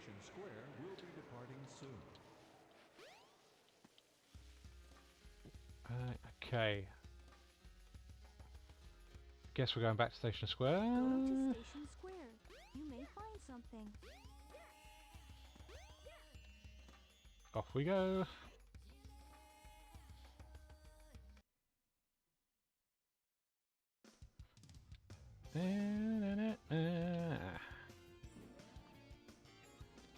Diamond Dust come back in Winter Olympics. Ooh, I don't know if I knew that. I'm gonna have to listen to that. Diamond Dust is a banger. Like, that is, as far as I'm concerned, the best tune in Sonic 3D. And it's a Jun rearrangement. Well, well. I probably have heard it. I've got Winter Olympics on Wii and DS. But I just haven't played it in so long that I can't recall it. What on earth am I doing here? Let's go and find Tikal. Also came back in Sonic Chronicles. Well, yeah. Can't win them all. You can go to the casino area. Oh, casino. Right, okay.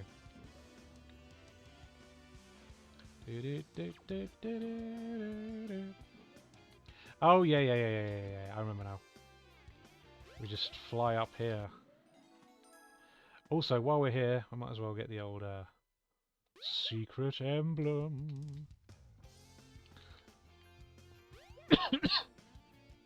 There we go. Right, into the casino for the next race.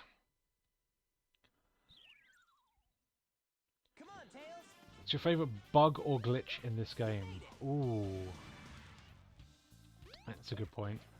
I think it's got to be like trying to go backwards on loops and the game just like freaking out and then just like throwing you off, or like clipping through the floor, because it's like, what? Slowing down on a speedy bit?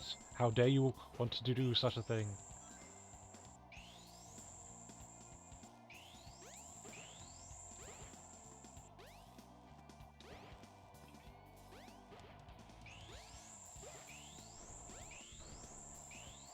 It's not the best Sonic bug out there, but yeah.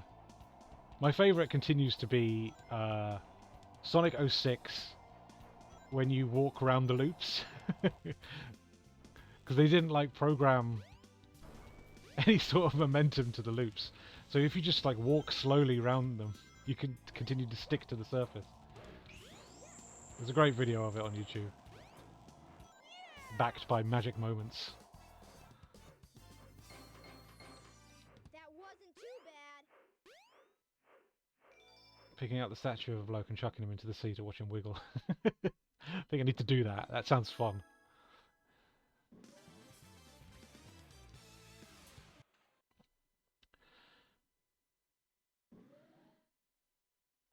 Alright, come on. Let's get on with it. Where is the statue of the bloke? He's out on the... He's out here somewhere, isn't he?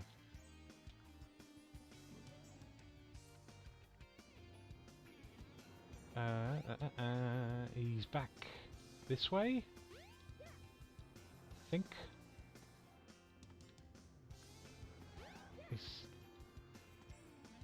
There he is. Right, time to yeet a man into the sea.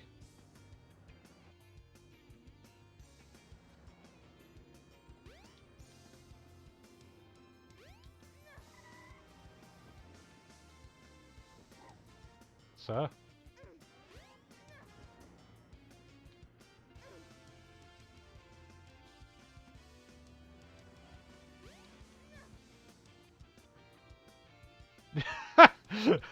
Farewell! Also Big's here for some reason. Hello. Right. Ice key.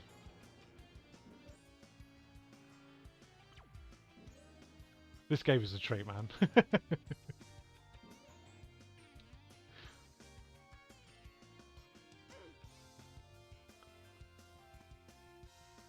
train headed for the Mystic Ruins will be departing soon. Yeah, I guess... Bug fix? I don't know, can you technically call it a bug fix if it's just a man falling to his doom?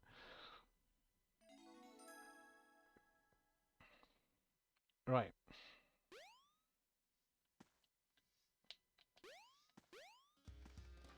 Let's go and do this snowboard race.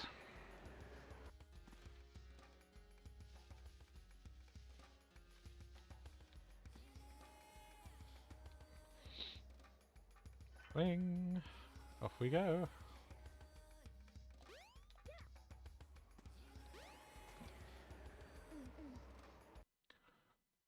Ice cap. Come on, Tails. You made it! See you later, Tails. Hey, Tails. Sonic Sharp. Hey, hey, So doing a great job of missing all the rings here. come on.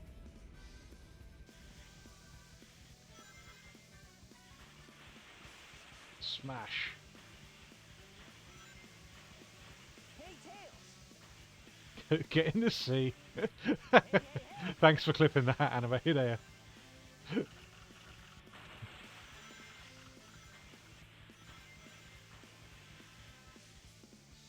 Amazing. Right, I think the goal we'll set for tonight is we will finish Tails' story, You made it. and then we'll pick this up next time. We'll do the other characters. I think that's a reasonable amount of game to hit in one hit. It does mean you do have to wait for the next stream for Knuckles, Hey, Tails. which is a shame because Knuckles' stages are bangers. I don't know, if I'm feeling generous, then I'll do a stage from Knuckles' campaign. Hey, hey, hey. Just to leave on a high note, because I know you love that. I love you love those Knuckles stages, Jen.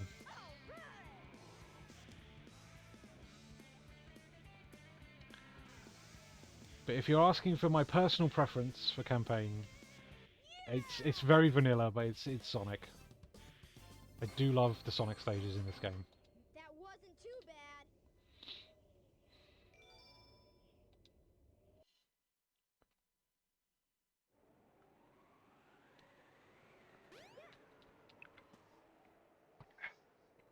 Lovely.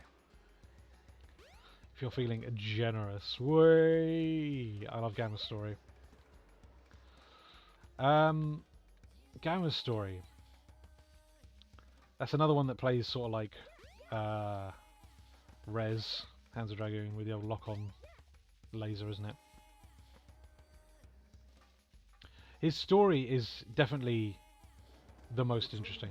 Is there only 3 stages in Knuckles' thing? Oh, well. If we get through this quick enough, then we'll do it.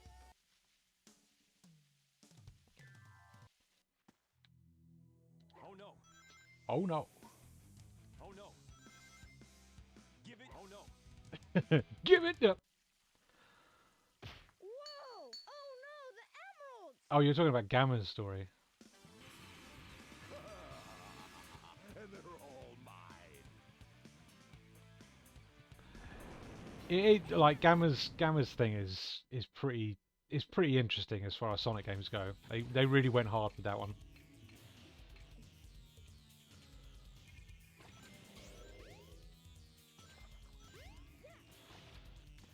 I think the thing with the other characters for me is it's like, I don't want to say it's diminishing returns, but because obviously they have to like use the same assets as all the other stages. When you've got to like, you know, your fifth character and you're seeing the same areas over and over, it does feel a little bit like the impact of those stages is ever so slightly diminished, even if they are doing interesting things with them.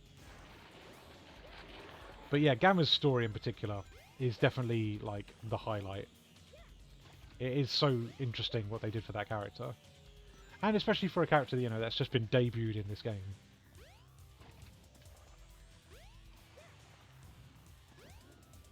Bosh.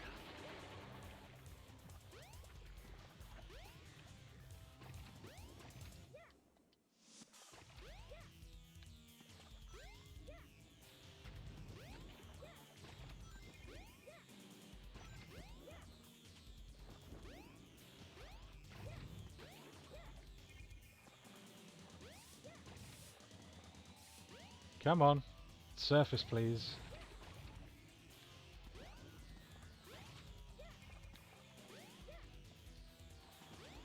Here he comes.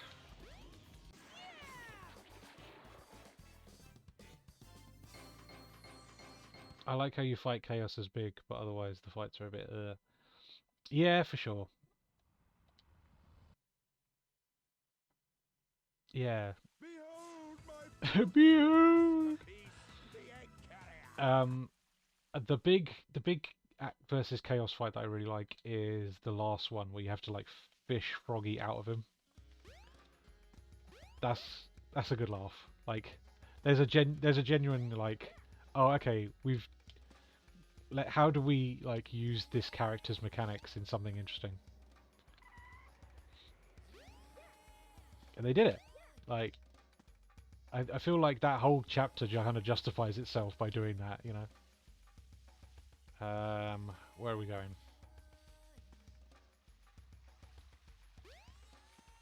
Here we go.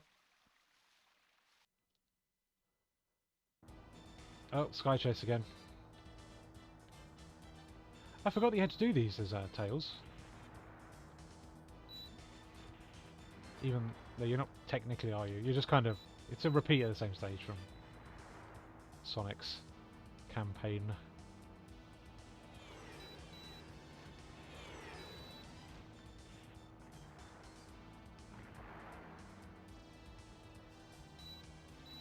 God, I can't believe I've sat and played the same game for 2 hours. That's why you pick the comfort games, right, I guess. My attention span with games has gone downhill in recent years. I cannot just sit and play one game for a substantial amount of time anymore. I play a bit and then jump over to something else. It's just too much choice, I guess. It's my own fault.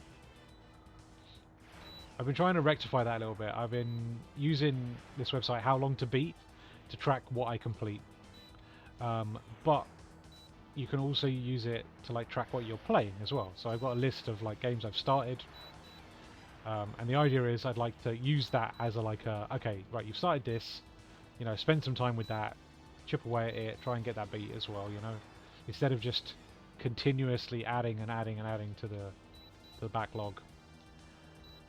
I don't know if it's working just yet because I'm still adding to my backlog, but at least if I've got that to refer back to, I can go, cool, you started that, carry on, you were enjoying it, you know, like, use that as like a visual reminder of what you've got on the go, sort of thing. Good little website.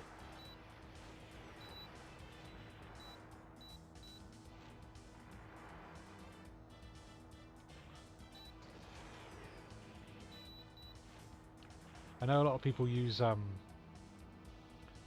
oh, there's another site that they use to like review games that they've completed. I can't remember what it's called. Backlogged, I think it is. Never signed up for Backlogged, but it seems like it does a similar thing to what How Long to Beat can do. I've had that for years now, so I might as well just continue to use it.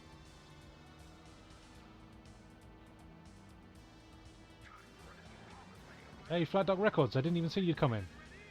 Thanks for joining, man. When I was applying for jobs after uni when the internet was still new, I was using my old Yahoo email account, but didn't realise the name was still set to Perfect Chaos. Incredible. I like to think that the right person would see that in your email and just be like, there's our man. Give him the job. Right. I only just recently joined Infinite Backlog to track my collection of game progress.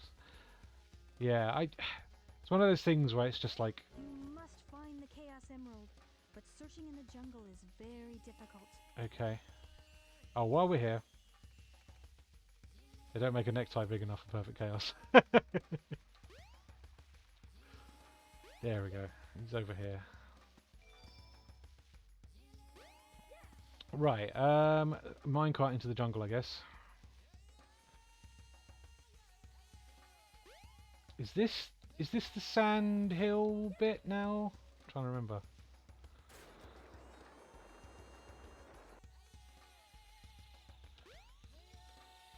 Ukulele. Right, Sand Hill. Ah, there it is. Yep, here we go. Fly up here. Hit the switch. Drain the sand.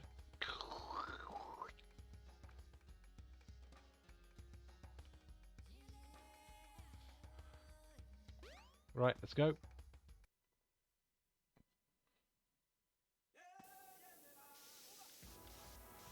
Hey, it's your ma.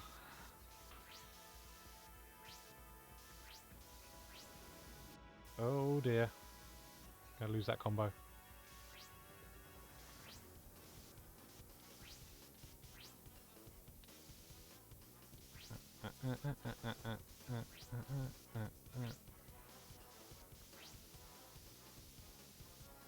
Oh. All turned around.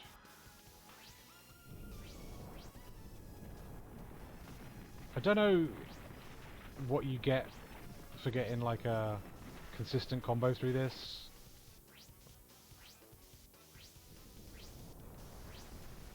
I've never seen this done a particular way where getting to the end does anything different, so yeah.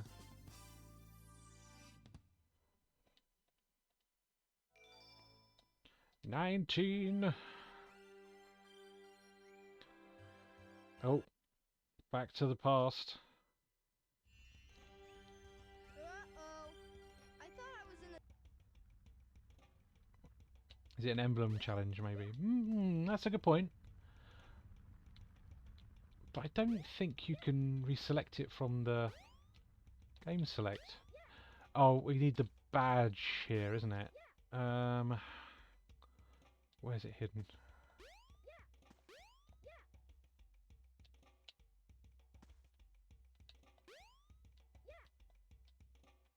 It's on like a circle somewhere.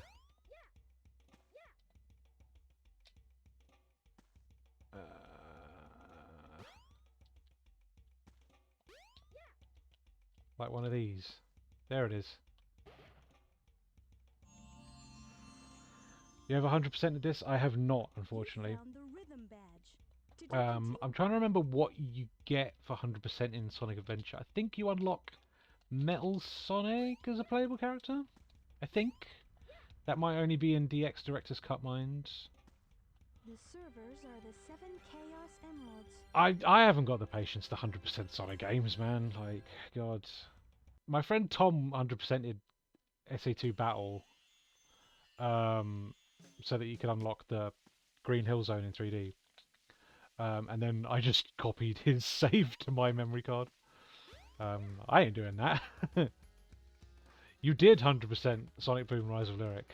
Like, you might be the only person that's ever done that, Jen.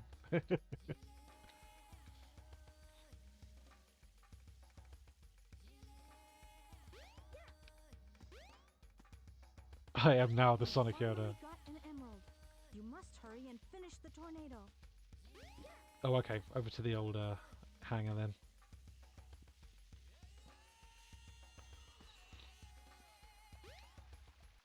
Here we go.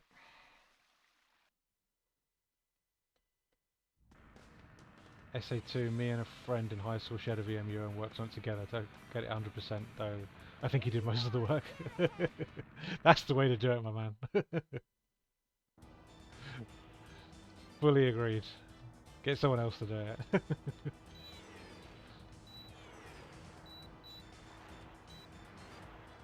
Yeah, that's a big old game to 100%, and you got to do a lot of weird Chow stuff. I can't be sitting there grinding Chow Garden stuff. Not for me, thank you. I'm sure there's plenty of people in this chat right now that remember the good old days of Chow Garden specific Sonic fan sites. And all the like techniques and like how to breed them and get the right like how to get the like character specific Chow and stuff. God, that was a thing for a hot minute.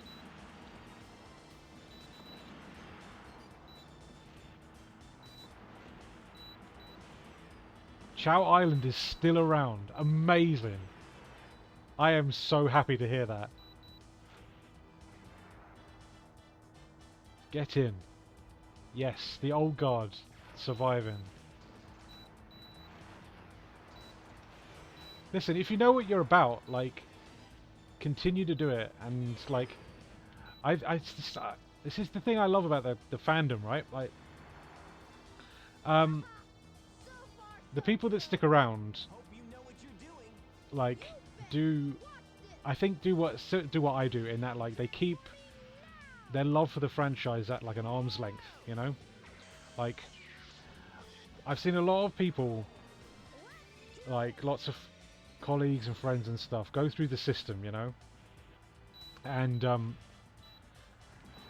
like, I think it's a very like respectable and aspirational thing to want to be like, I love this franchise, I would love to work with this franchise in the future and stuff. And huge respect to people that can do that and maintain that and not lose their love for it, because I've seen a lot of people go through that process, and I hate to see friends like fall out of love with a thing that they used to love, you know?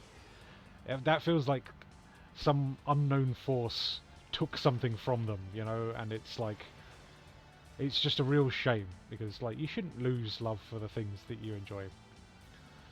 But like with the fan sites in particular, I feel like the ones that have stuck around keep it at just enough of an arm's length so that they can continue to run those fan sites and still love it, you know? Like, Sega Driven has kept me very sane as a human being, because like that's my hobby, and it's a thing that I put a lot of my love into in my spare time. And like, sure, I could focus on it more and potentially monetize it and maybe make it into like a career at some point, but then I'd lose my love for it, and I don't want that. Like, it's tough, right?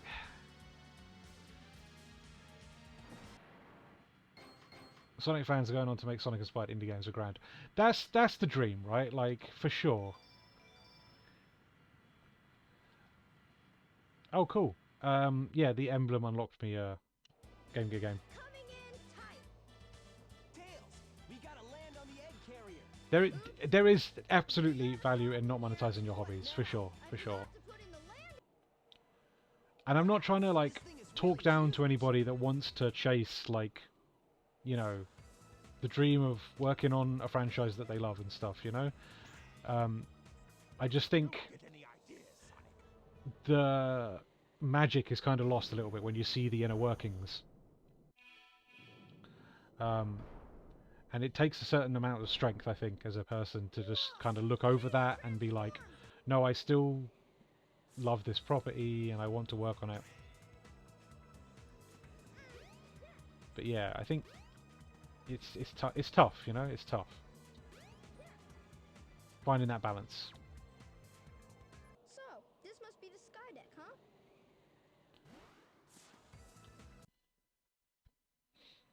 I'm not talking about anybody specific.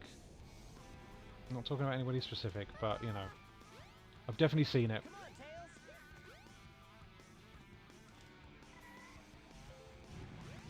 Tails. Oh, Christ. But yeah. I think if you've got hobbies, you should definitely, you know, value them in a way where you keep them as hobbies. Don't just monetize everything, because like it's very easy to like put a lot of yourself into something and you get good at it, right? If you spend enough time on it.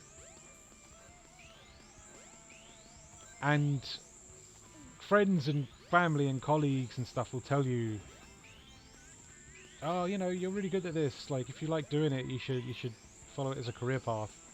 But then it's no longer your hobby, and then you've kind of like turned it into your relationship with it will become toxic, you know?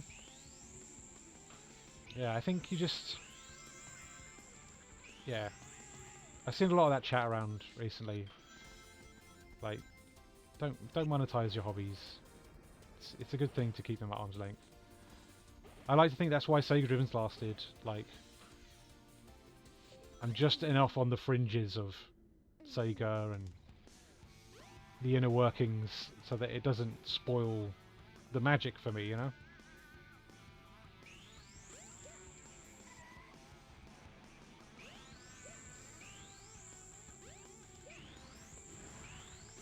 Anyway, that got a bit deep. Sorry about that.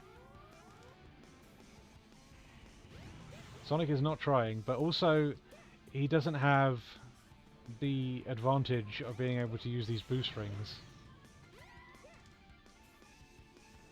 I've kind of got him, you know, got him numbered here. They gave Tails a here's how you win mechanic.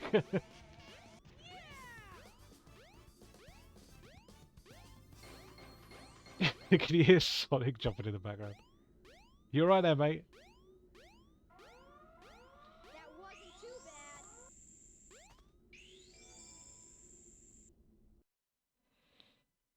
bad.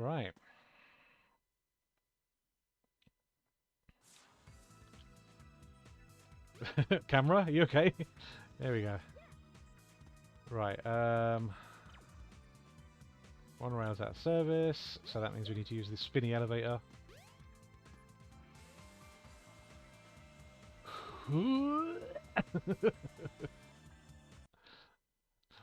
Violently spin me around, please, elevator. Oh, we got the gamma fight? Yeah. Oh, this is infinite now, isn't it? Yeah, yeah.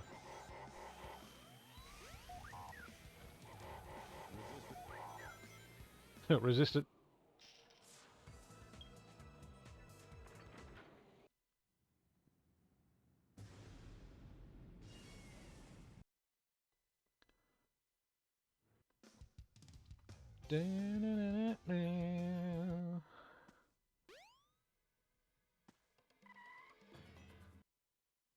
Speed highway.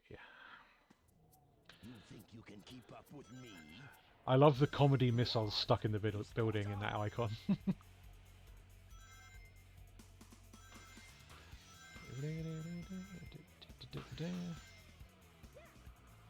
Up and down and all about.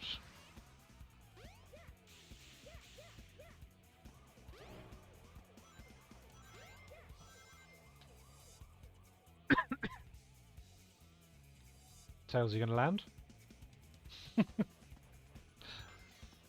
Thank you.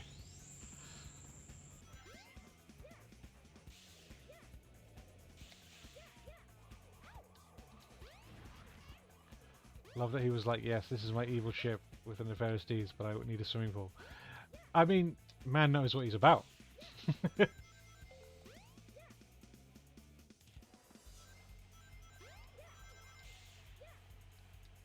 I'd be the same. Oh, careful.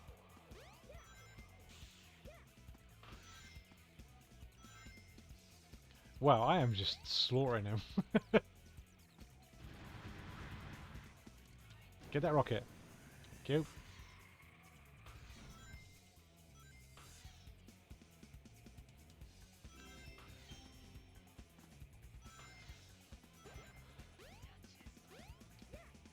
And away we go. Eggman, how will I level the city to make my new empire? Missile I already have, or ancient deity that needs Chaos Emeralds?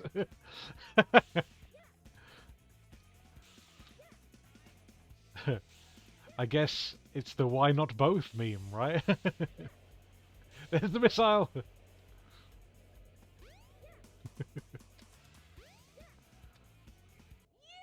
Big comedy missile. That wasn't too bad.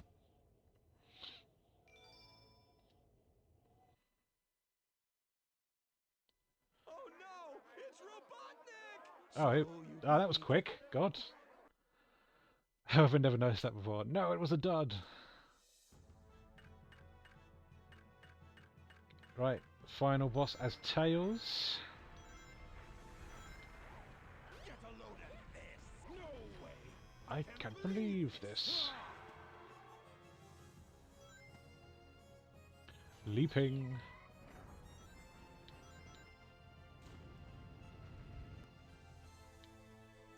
Get a load of this! No way! I can't believe this! Ah!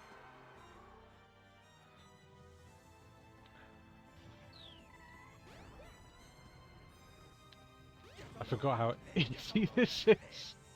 I kind of forgot that it instantly triggered the stomp the moment you get under him. Yeah. No, this ain't no Egg Viper. Get a load of this! A little bit more of a pattern to learn on that one. I can't believe this! Ah!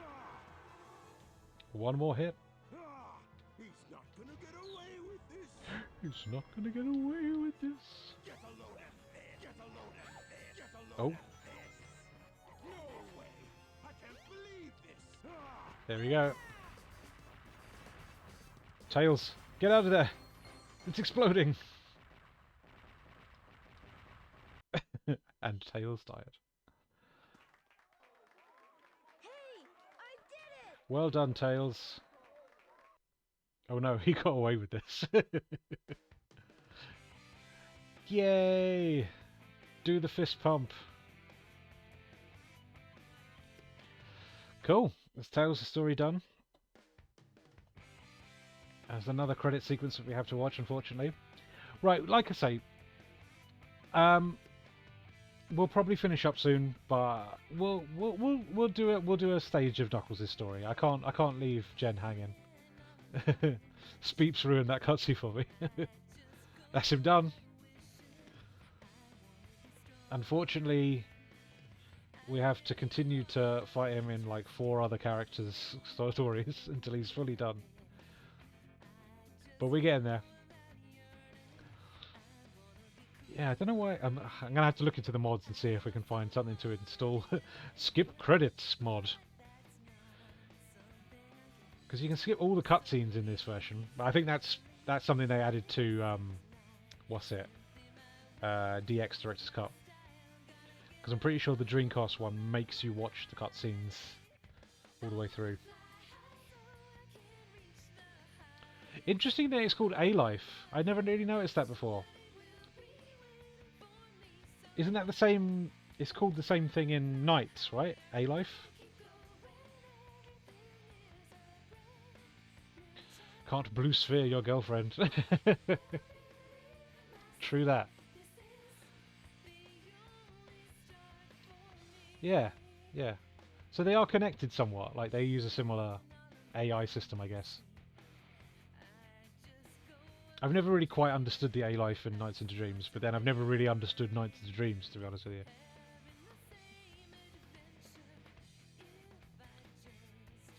Left me hanging about the Sega Driven podcast, mine. Oh, sorry, I didn't see that.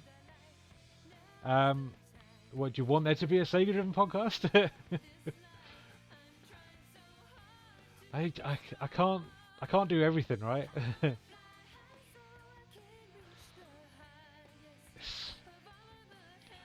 I'd probably do it like if I could maybe take like the work off myself a little bit, and if I was doing it with a collaborator and they were helping. Oh, Animated AF, I'd absolutely get you in on a guest. My dude, like, you're always welcome to like collaborate with me for sure. Like, if I'm doing YouTube stuff or whatever, please, like, I'm very bad at like reaching out to people. But like, honestly, if we're pals and we talk online, like, for sure, I've got time to collaborate with people always. Like, it would be nice. Why don't you want to do a podcast with me? I do. It's just the work. I do cast iron with Alan, and editing it is just a chore. I don't get the same satisfaction as I do from making a video as I do editing when I'm editing a podcast, unfortunately.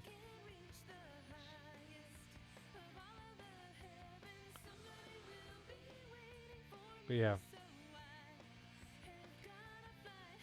Oh, we're nearly there now.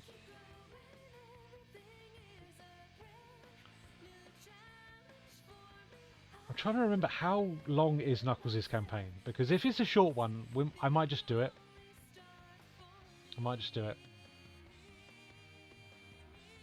Finn! I do love these bits of art. I don't know if they ever did them like super high res, so you could have them as like wallpapers. That'd be nice. I can come on if you need someone to talk very specifically about the Mega Drive guitar sound in the boss music at the end of level 1 of Splathouse 2. That sounds like something that talks to you on a level that I can't comprehend. Don't get me wrong, I love me some Splathouse 2. Yeah. The issue I have with Knuckles' story is we have to do that really rubbish chaos fight where we're in the like hotel and he's just a big ball. I think if we get to that, I might have to call the stream there. So let's do at least one of his normal Emerald Hunt stages, right? Right. Knuckles, you should be able to get into City Hall.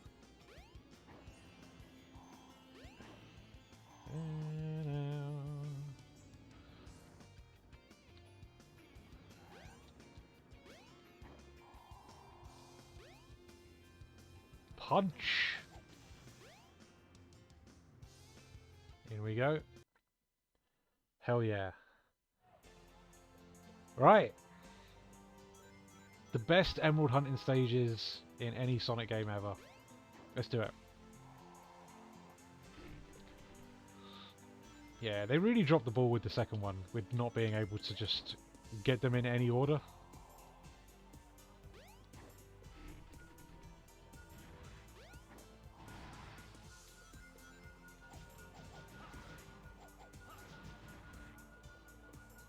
Where are you at? You're close.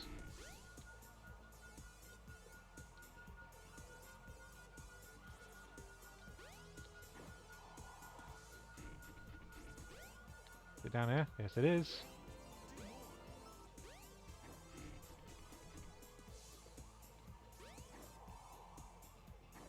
This way.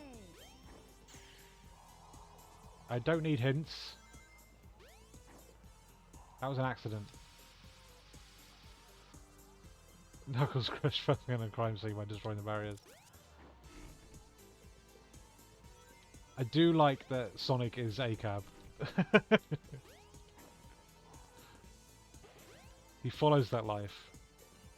He speaks to me on a personal level.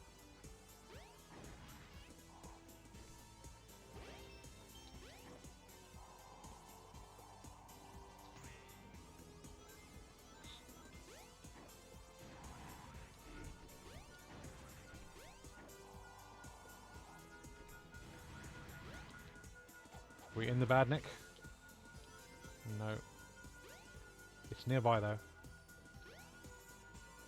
Camera! Sort your life out, please. It's in one of these. There it is. Right, where are we?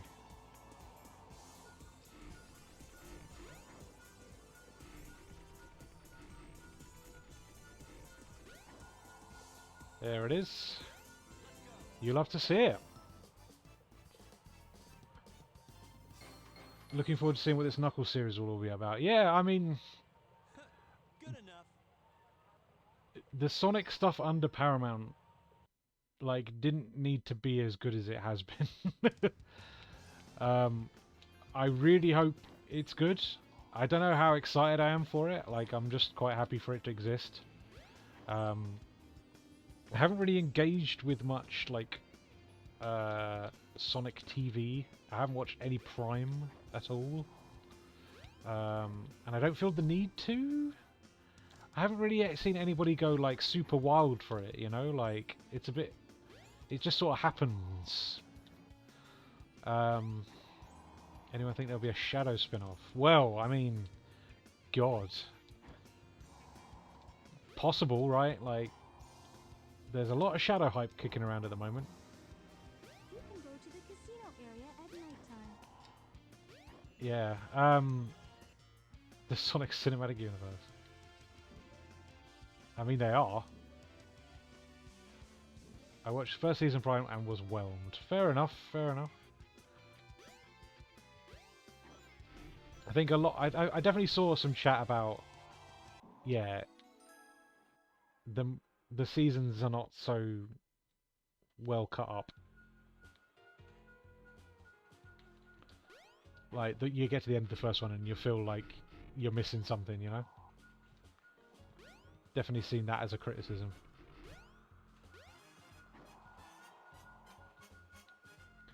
One of these is like, you can break it, can't you? There's like a crack in his foot somewhere. Yeah, there it is. And there is the first emerald.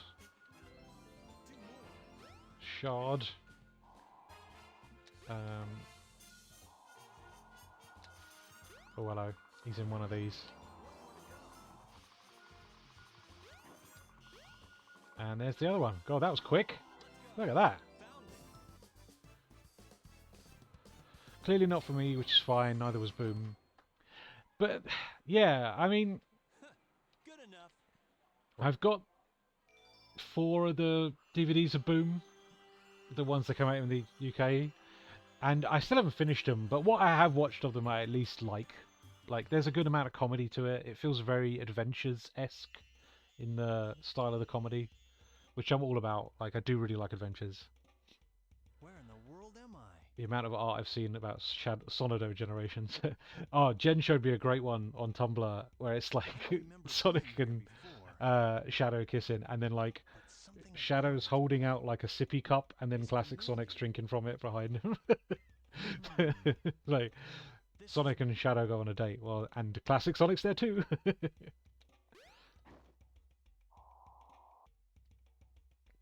Classic Sonic with the sippy, yes, that's the one. Right, where are we going?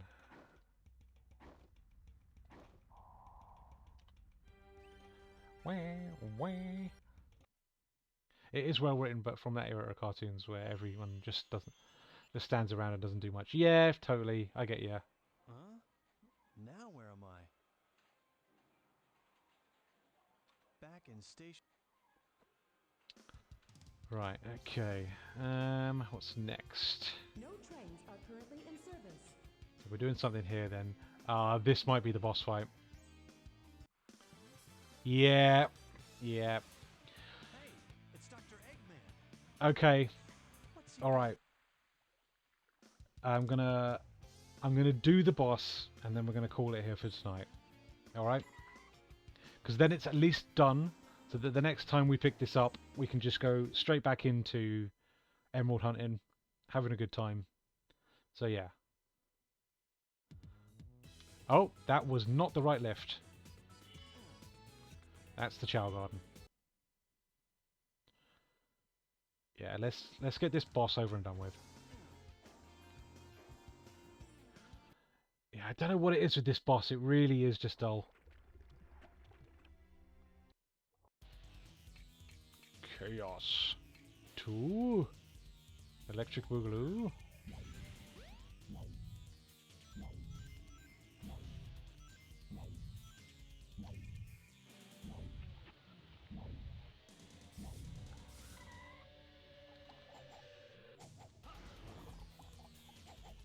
Oh, come on!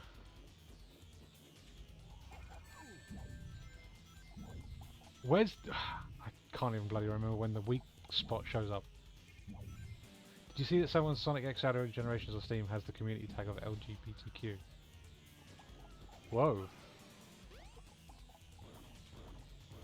Do they... I'm assuming those tags are like... Anybody can add them, right? Is that how that gets happened? Or has someone at Sega genuinely like... Oh, we know our community. Like, let's tag this up. Because that's astounding otherwise. Like...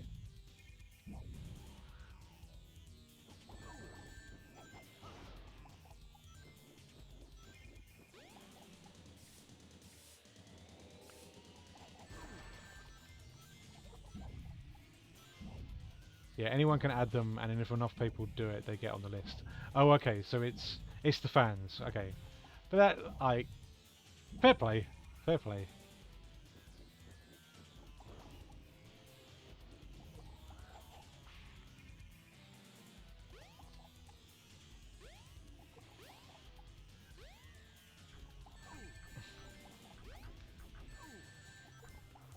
Oh, come on.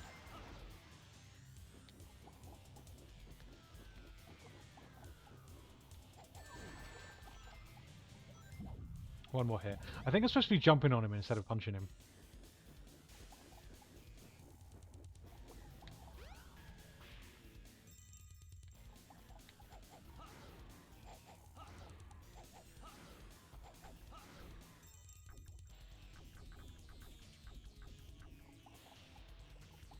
Right, come on then. Do your thing. Ah! God, this fight is so boring. Come on, it's going to be over soon. Stop turning into bubbles. Please. Very boring.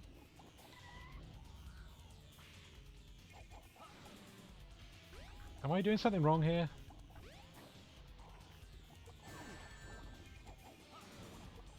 Get that one ring. Ah! There we go. Is that all you've got? We did it. Boom. I normally glide into the ball and have no issue. Oh, fair enough. Maybe I just don't know the pattern. Fair enough. Right, guys. We're going to call it there. What this time?